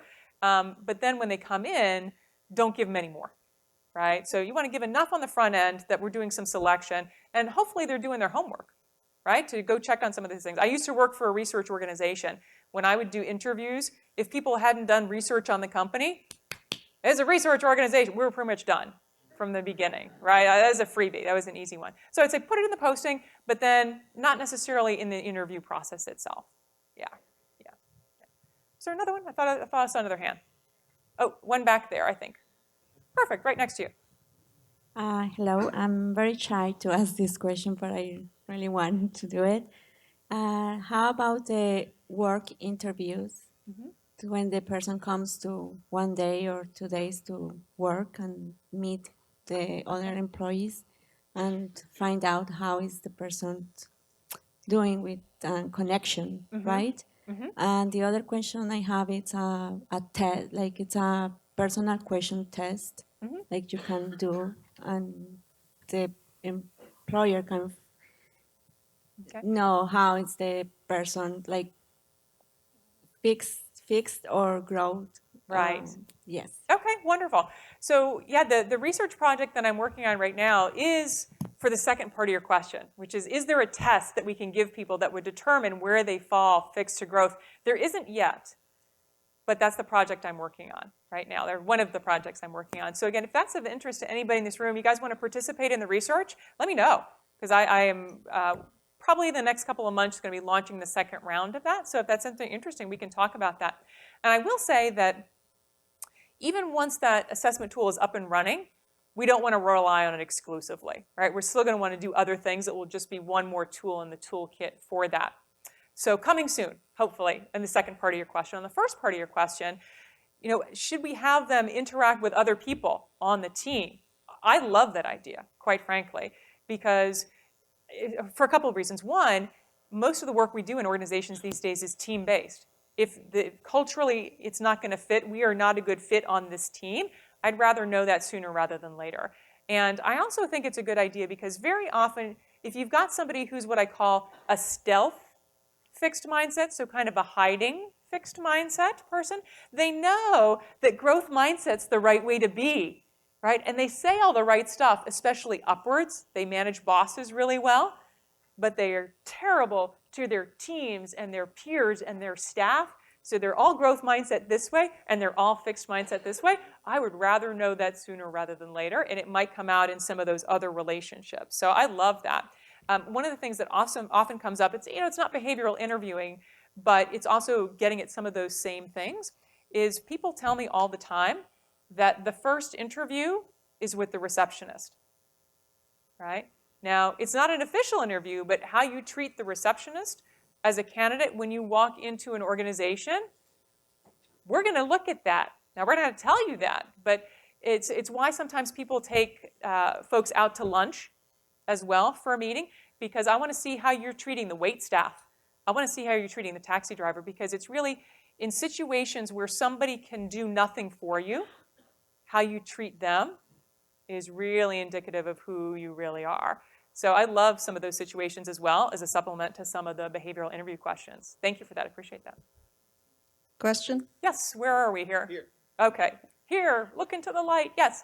One of the questions that I always ask in an interview is what team sport they've played. Ah, okay. And also what they liked or didn't like about that team sport. Okay. And it's amazing how many of the responses fit very specifically to either fixed or growth mindset. Interesting, interesting. So question for you on this, I'm kind of curious. If somebody says that their passion is golf or something else that's a really highly individualized sport, do they get dinged for that? Or do we have something else for that? Like, oh, you're an individual, we're not cool with that. It kind of depends on what their follow-up response is to Okay. what they like or don't like about that. Okay. But as a general rule, I never hired anyone that didn't play a team sport. Okay, interesting. Okay, so, well, everyone's like, oh, I need to stop doing that individual team sport I do. Okay, so thoughts on this?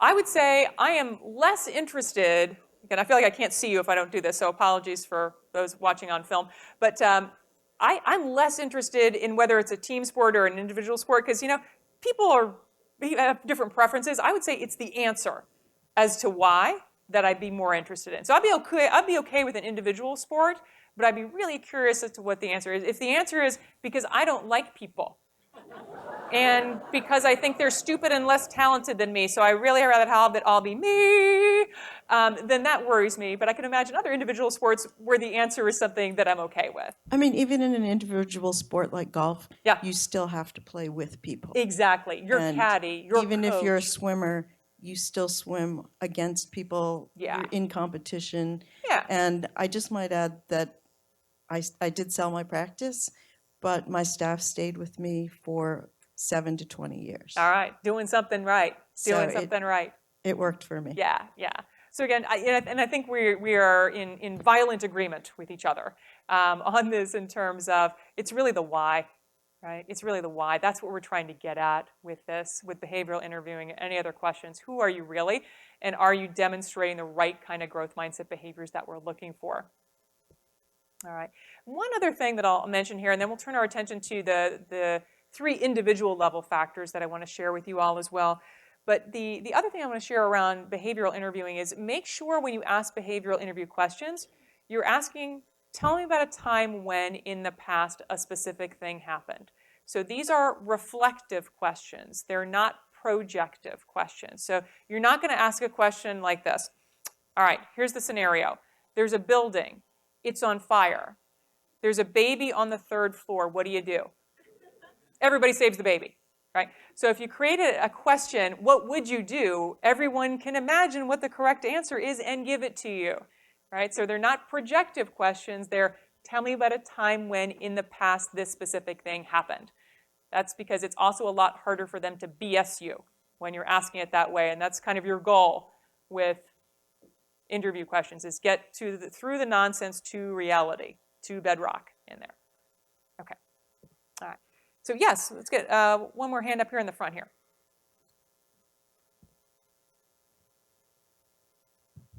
As you're talking about this, I'm thinking, I know as a doctor, I want to understand how my patient thinks about healthcare, how they view doctors. So often I'll ask them, you know, if they've had a recent hospitalization, I say, you know, how would you characterize the healthcare that you received? And that gives me kind of some insight about how they feel about healthcare. So as you're talking here, I'm thinking, well, what about a question like a interviewee comes in and you say, you know, if you had to critique your prior employer's leadership style, how would you critique it? And it might give you some insight into how they think about you know, what leadership is and how organizations work. I don't know, I'm asking. Yeah, I think so. And I think it's not a behavioral interview question per se, but I would be curious to know what the answer is. So again, all our questions don't have to be behavioral interview questions. And I think something that would be interesting about that as well, too, is something that I had a conversation over the break with a couple of people about, too, which is asking questions about difficult things in a way that makes it okay for the person to give me an honest answer, right? Some people are perfectly happy to come in an interview and bash previous employers, previous whatever, which is always interesting to me, because I'm like, I'm probably going to be the next one you say that about, so I'd be really curious to see about that. But ask the question in the way that makes it okay. So we recognize no organization is perfect, no doctor is perfect, no situation is perfect. What are the things you struggle with, and see how they frame that. I'd be okay with that. Yeah, because I think like in the case of patients, if a patient, you know, describes their experience in healthcare as unpleasant or untrustworthy, chances are they're going to be untrustworthy of me too. So it's nice knowing that ahead of time. Yeah, and again, I would rather know that now rather than 6 months, 6 days, 6 weeks, or whatever down the line. Absolutely. Great, great. Thank you for that. Okay. So these are some of the organizational kind of macro factors that we can think about when we're trying to create a practice, a team, a company that has folks who are primarily growth mindset in it. Now, there are three really individual level factors that I want to share with you as well, or three levers at the individual level. And these things apply when we're talking about employees, when we're talking about colleagues, when we're talking about kids, partners, other family members, when we're talking about ourselves as well. So three really individual level things that we'll talk about. It is feedback, language, and risk-taking. And there's essentially just one core idea in each of these areas. So we'll take a look at feedback first. That's a conversation we've been having a lot today. And the core principle here, the foundational principle, is this. We need to normalize feedback and accountability. So often what happens, whether it's in organizations or any other human relationship, we just don't have feedback conversations all that often. And in a lot of organizations, we do performance, big formal performance management reviews once a year, maybe twice a year, and then we really never have any other feedback conversations at all, unless something goes horribly off the rails, and then we just bottle up and eventually come in and explode on somebody with the 2x4 that we talked about earlier. This is sub-optimized for a number of reasons. So the goal here in the mindset space is just to really normalize feedback and accountability. And feedback is a conversation we could have a 4-hour conversation on in and of itself. So I'm not going to attempt to download on you all of the things that we might need to be concerned about from a feedback perspective. We already shared in earlier conversations the less Dancing with the Stars judge, more yoga instructor, and some of the give feedback and receive feedback principles. So you've got that already. And there's just one additional thing that I wanted to share with you as an interesting example of how one organization that I recently had a chance to work with has been trying to create this normalization and accountability for feedback in the organization. And the way that they talk about it is not just feedback, but they talk about it as feedback and feed forward, two sides of the same coin. And the framework that I always have in my head, or again, I'm a very visual thinker, so the visual that I have in my head for this is driving a car. And if you're driving a car and you're trying to drive a car as well as you possibly can, there's at least two places you need to be looking for information. One is in the rearview mirror, because what's behind you, even if it's past you, can still come back to get you in trouble. So I need to be looking in the rearview mirror, but I also need to be looking at the front window, the front windscreen, the front windshield, right? If I want to be performing this task of driving a car, I need to be able to look back and look forward. And the way that this company has operationalized this, I thought it was just so tactical, so practical, totally something that other organizations, other groups, other teams could absolutely replicate. So the way that they did this in this one particular organization is everybody in the company has a little book. It kind of looks like a little notebook. It's about this size. On the front of that notebook are printed a series of feedback questions. So these are to guide feedback conversations between an employee and a manager, or between peers, between anybody in the organization, a set of guidelines for having a good feedback conversation. And then on the back of the book, so if you kind of flip it upside down and backwards, there's another set of questions, and those are guiding questions for feed-forward conversations. And feed-forward conversations are not, let me tell you about something you did before and give you feedback on how that went, what went well, what didn't go so well, what to do differently. It's instead the opportunity for the employee to come to somebody and say, hey, this is something that I'm working on. This is something that I'm interested in. I want to get better at it. I want to improve at it. What should I be doing to do that? What resources should I be looking at? What feedback should I be asking for? What training should I be focusing on? What books should I be, what should I be doing? If this is where I want to go, how can you suggest I get there better? Okay. And all the employees in this organization are having one or the other of these conversations every 2 weeks. So you'll have a feedback conversation. 2 weeks later, you'll have a feedback or feed-forward conversations. 2 weeks later, feedback, feed-forward, feedback, feed-forward. So every month, you're having 2 conversations. One is a feedback conversation. One is a feed-forward conversation. And those conversations, they're about 10 minutes. That's it. So we're not talking an hour, hour and a half. We're not even talking 30 minutes. 10 minutes twice a month to get feedback and feed forward. And you think about how that just totally normalizes the feedback conversations in the organization. It's suddenly not, oh my gosh, if my boss walks in and says he or she wants to have a conversation with me, oh no, what is it now? Every 2 weeks we're having one of these conversations. So even for those of us who fear feedback, there's only so long you can fear that if it's happening every 2 weeks, eventually it just wears you down, right? It becomes normal. It's like, okay, time for that conversation again. We'll have 10 minutes and then life will go on. The sun will rise in the east and set in the west and it will still be fine, right? So just really normalizing those conversations so it becomes how we run the business, how we run the team, how we run the practice. I mean, you could imagine doing some version of this in a family, right? On a sports team. You could totally imagine doing some version of this so that we just make sure we're tacking towards whatever awesome is at all times. And one of the things I love about this particular practice, I mean, it's so cheap and easy to do. And it really hits on something that I mentioned earlier, that in a former life I worked for that big research and consulting firm, right? CEB, now Gartner. One of the other studies that we did at that organization looked specifically at performance management. So out of all the things you could do in an organization just to try to get people to perform at their absolute best, what works and what doesn't, the number one driver of performance in that study, bigger than anything else that we looked at, was fair and accurate informal feedback. Fair and accurate informal feedback. I call it the TSA approach to feedback. If you see something, say something, right? And sooner rather than later. If you see something, say something. People who were consistently getting that fair and accurate informal feedback were outperforming people who were not by 39.1%.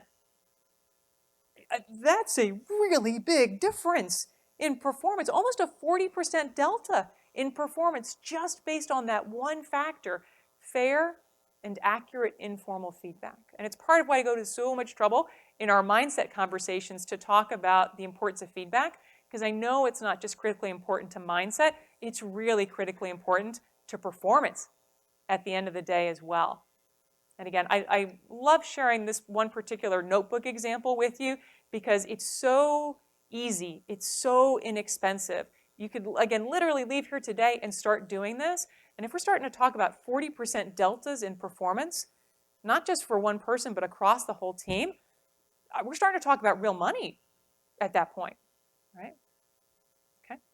So again, lots of conversations we can have around feedback. If nothing else, maybe try some little experiment around the feedback and feed forward. Doesn't have to be with the notebooks, doesn't have to be every 2 weeks, but just something that really normalizes those conversations, right? Okay. So that's the feedback piece. Second piece of the puzzle at the very individual level is language, okay? And when I say language, what I'm really talking about here are what we call attributions of causality. So when someone succeeds or someone fails, to what do we attribute the cause of that success or failure? And the principle here is really straightforward, but it is really hard to execute. This is one of these ones where it's going to sound stupid obvious when I say it, but actually doing it is another thing entirely. So the principle here is this. We want 100% of the attributions of causality to be to behaviors. 0%, zip, zero, nada, to traits or those genetic cards that people are dealt. Okay? And again, even as the words come out of my mouth, I recognize how stupid obvious they sound. Like, well, of course you would want to do that. That makes total sense. If you listen to any of us having a conversation, particularly a feedback conversation with somebody, whether it's one of our direct reports, whether it's a peer, whether it's one of our kids, whether it's our partner, it's amazing how often we're going to the cards. You are not. Smart, funny, athletic, talented, whatever. So we want to be really careful about that. So I want to give you an example of what not to do and then what to do instead. So when somebody performs incredibly well, they just absolutely knock it out of the park, they do a brilliant job at something, do we say this? You're so smart. Remember that? You're so smart. You got that right without even trying. All that nuttiness we talked about earlier. You are not says, look, there are cards. You got this one, you didn't get that one. You got this one, you didn't get that one. So we're going to try to stay away from you are not, and instead go to you did not. So when somebody succeeds, for example, does a brilliant job at something, rather than saying, you're so smart, instead we're going to go for something like this. Right? You work so hard. You listen to feedback. You did a great job practicing. So again, whatever the behaviors are that they engaged in that actually got them the outcome, good or bad, that's what we're going to focus on. Behaviors. Behaviors, behaviors, behaviors. So again, attributions 100% to behaviors, zero, zip, zero, nada, to traits or those genetic cards. Okay? Now, this is true when we're giving other people feedback, right? So when we're talking to our kids, when we're talking to our partner, we're talking to our boss, we're talking to our direct reports, our peers. This is all true when we're having conversations with other people, giving them feedback. It's also true for the conversations that we have in our own head with ourselves, right? What's the tape that's running in our head, for example, when we fail, when we struggle, when we try something new and it doesn't go well, when we fall on our face and feel humiliated? What are we saying in our own head? Is it some version of this? Right?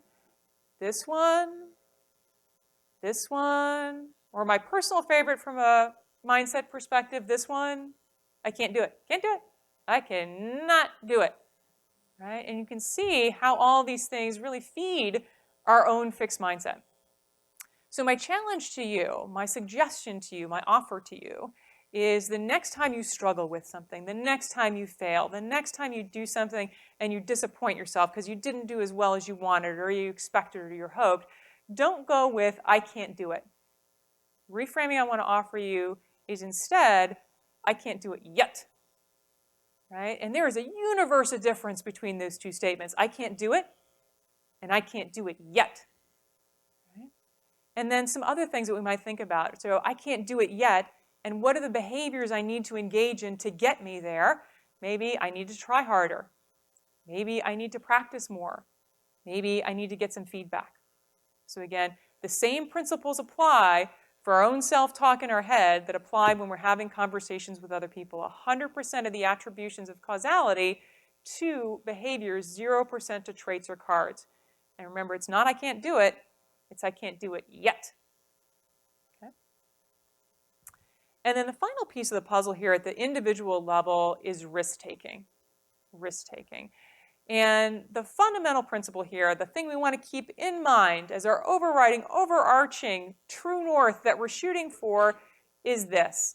We want to destigmatize the right kind of risk and failure. Right? As I mentioned earlier, not all risk and failure is good. We don't want to make the same stupid mistakes over and over again, but we do need to destigmatize the right kind of risk and failure. Okay? And I want to share with you two companies that for me really represent that true north. What's that thing that I'm shooting for? That's the example of what this looks like in practice, just to give you tactically, practically a sense of what this really look like in an organization. So two companies I'll share with you. One I've actually worked with. The other one I just admire from afar. I haven't worked with them yet. So the first one is an organization that was a client of mine a number of years ago, and they had a really interesting way of articulating this destigmatize the right kind of risk and failure. And this is the way that they articulated it. Fail early, fail often, fail cheap. And all three parts of that are really important, right? You know, you don't want 1 out of 3, you don't want 2 out of 3, you want all 3 of those, right? It's a great recipe for innovation too. You're constantly trying a bunch of experiments, the good stuff gets through, the bad stuff gets hacked off before it becomes a threat. So fail early, fail often, fail cheap. Okay. And then the other organization I want to share with you guys is an example of what this really looks like in practice, is an organization that, as of yet, I admire from afar, but we'll see, hopefully one day, and that's SpaceX. I don't know if anybody else is a space nerd or an Elon Musk fan. I am both space nerd and an Elon Musk fan, so SpaceX kind of hits the sweet spot for me. SpaceX, if you're not familiar with them, is the space exploration wing of Elon Musk's companies. And one of the things that they're trying to do, and this is mission critical for them, and they're getting pretty good at it now, is trying to figure out how to create reusable launch rockets, right? It's called a Falcon 9, so let's imagine this is their launch rocket, Falcon 9. And the way that it works is you've got the launch rocket, the payload sits on the top, launch rocket gives it a boost, payload goes wherever it's going, and then historically, that launch rocket has just been dumped in the ocean. And that's a really expensive way to run a business, right? Each one of those launch rockets costs $60 to $90 million, right? Yeah, so that's like, let's build a 747, fly it once, and dump it in the water. It's like, you cannot run a business like that. We have got to crack the nut on these reusable launch rockets. And again, they're getting pretty good at it now. You pretty much expect them to get it back at this point. But if you go back a couple of years, it was a different story, early in the development of this. So if you go back, they had a proof of concept video. So it was Falcon 9, no payload. They just sent it up into the air and then brought it back down to land in a field. And you can Google or YouTube this really interesting video. It looks fake. I remember when I watched it the first time, I'm like, that's not real. It's totally fake because it's coming down so perfectly. And then you see some little cows run by in the foreground. You're like, oh, giant barbecue coming up soon here. So real thing. So landed great. We think we can do this, proof of concept. The first time they tried to do it for real, it went a little bit differently. Okay, so this time Falcon 9, real payload on top, gives it a boost. Payload goes wherever it's going. And this time we're trying to bring this thing back down to land on a platform in the ocean.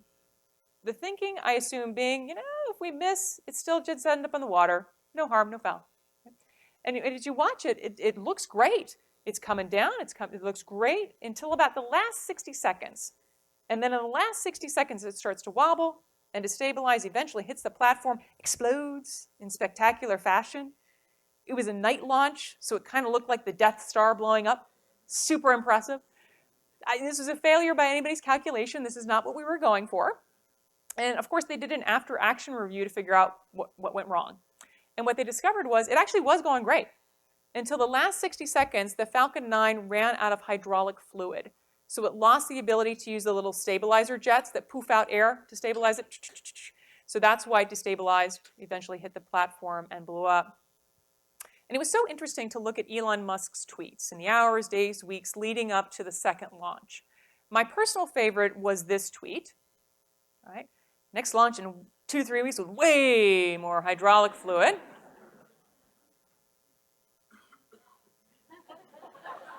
Yeah. We're probably still going to blow this sucker up. But it's going to be for a different and better reason than it was the last time. And it was. They blew it up again, but it was for a different and better reason than it was the last time. So for me, this is one of the other true norths. Like, what does destigmatizing the right kind of risk and failure look like? It looks like this, right? And then they had another launch, and this was maybe 6 or 7 launches later, and they'd gotten to the point where it was about 50-50. Like, it could go either way. They might get it back, or they might not. And this one, they came so close on this one. So they've got it coming down. In the last 10 seconds, 3 little feet flare up, and that's what they land on. So it's coming down, 3 little feet go out. Looks great. Looks like it lands perfectly, but then one of the legs, the locking mechanism, doesn't lock out properly, and it starts to collapse. So you watch it in like slow motion. No! Boom! The tweet after that one was, yeah, but we had bigger pieces left over this time. Like, you're killing me on this stuff, right? So again, when I think about destigmatizing the right kind of risk and failure, fail better each time in pursuit of awesome, what does it look like? This is what it looks like, okay?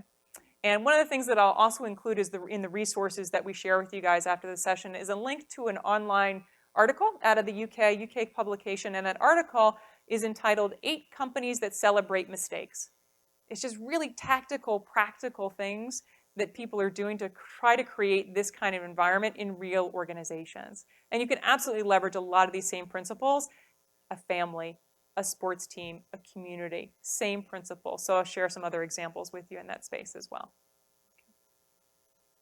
All right, so let me pause here for a minute before I wrap up. I've just got a couple of final slides to wrap up for you guys. But before I do that, let me pause here and see any final questions, comments, observations, anything else that you guys are thinking about before I kind of tie everything together and give you the last bit here. Question right in front of you. Perfect. When you're doing the feedback, typically it's one-on-one, but what do you think about if it's a small office with few employees, all doing it at one time, bring out the good and the bad without, how do you make it seem like you're not pointing the finger, but be effective that we get all of our concerns on the table so that we can address it, because like that other person was talking about, where everybody's cross-trained. Everybody has their primary responsibilities and their secondary responsibilities. But how do we do that as a group without? Yeah, and I would say anything that is individual feedback, so it's about your behavior specifically, I would prefer those to be one-on-one private conversations. Now, if there's something that we see everybody doing across the whole team, and it's a cultural thing, and by culture I mean the culture of the organization, that is absolutely a conversation I think we can have as a group. One of the things we're seeing is we're all defaulting to this behavior. We want to stop doing that because of this. I think that's okay to have as a team to make sure we're on the same page. For me, I'm not sure there is a way to have the individual feedback conversations in a group setting. For me, I'd like a lot of risk. It's a little too risky for me. So I would maybe split those two.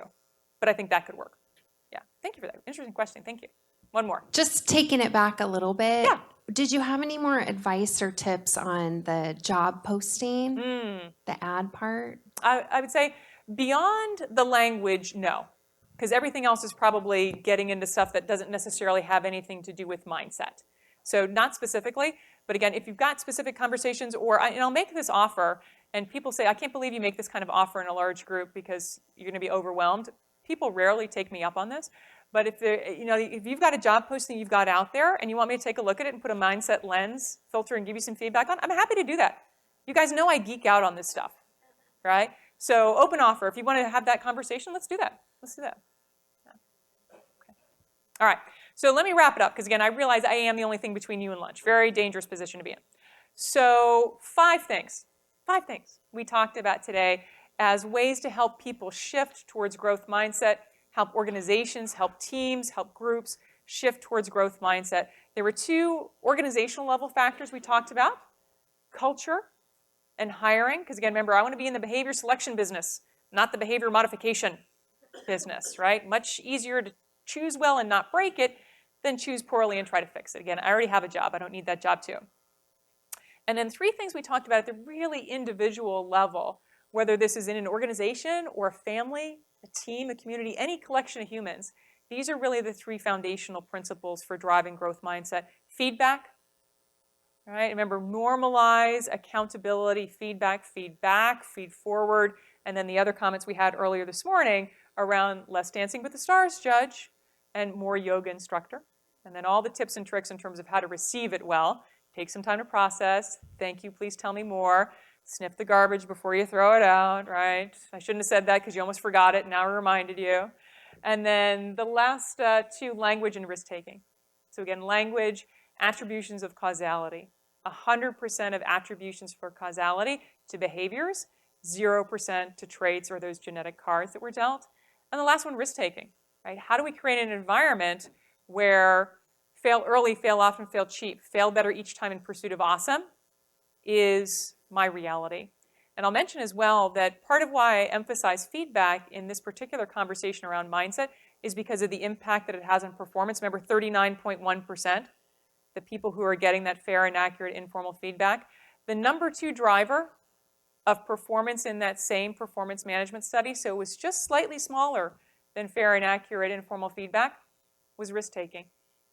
People who feel they work in an environment where fail early, fail often, fail cheap, fail better each time in pursuit of awesome, and explode for a different reason, leave bigger pieces behind, are outperforming people who work in risk-averse environments by almost the same number, 38.9%. I mean, these are not normal differences. These are huge impacts on performance. So again, it's part of why I go to so much trouble to emphasize particularly feedback and risk-taking, because we know it doesn't just impact mindset, we know it really impacts performance at the end of the day as well.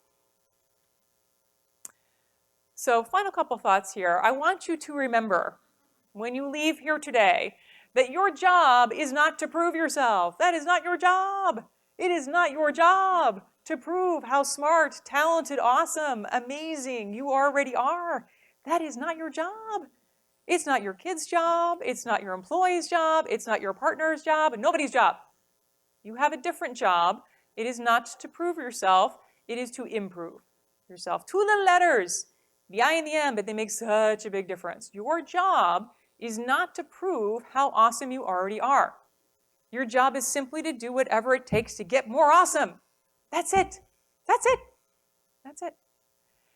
And you know, I really do believe that even as a psychologist, there are relatively few things that I can share with you guys where if you do it, the organization performs better and everybody gets a better life. Mindset's one of those things, right? It's not hard to see why. If we've got the entire team, the entire business, the entire organization operating in the growth mindset space, the organization performs better, right? On some level, it's just math. That's how it works. And everybody gets a better life. That, for me, is a pretty intoxicating combination and why I feel so lucky that I get to spend so much of my time doing this. So thanks so much for giving me a couple of hours to share that with you. Thanks, guys.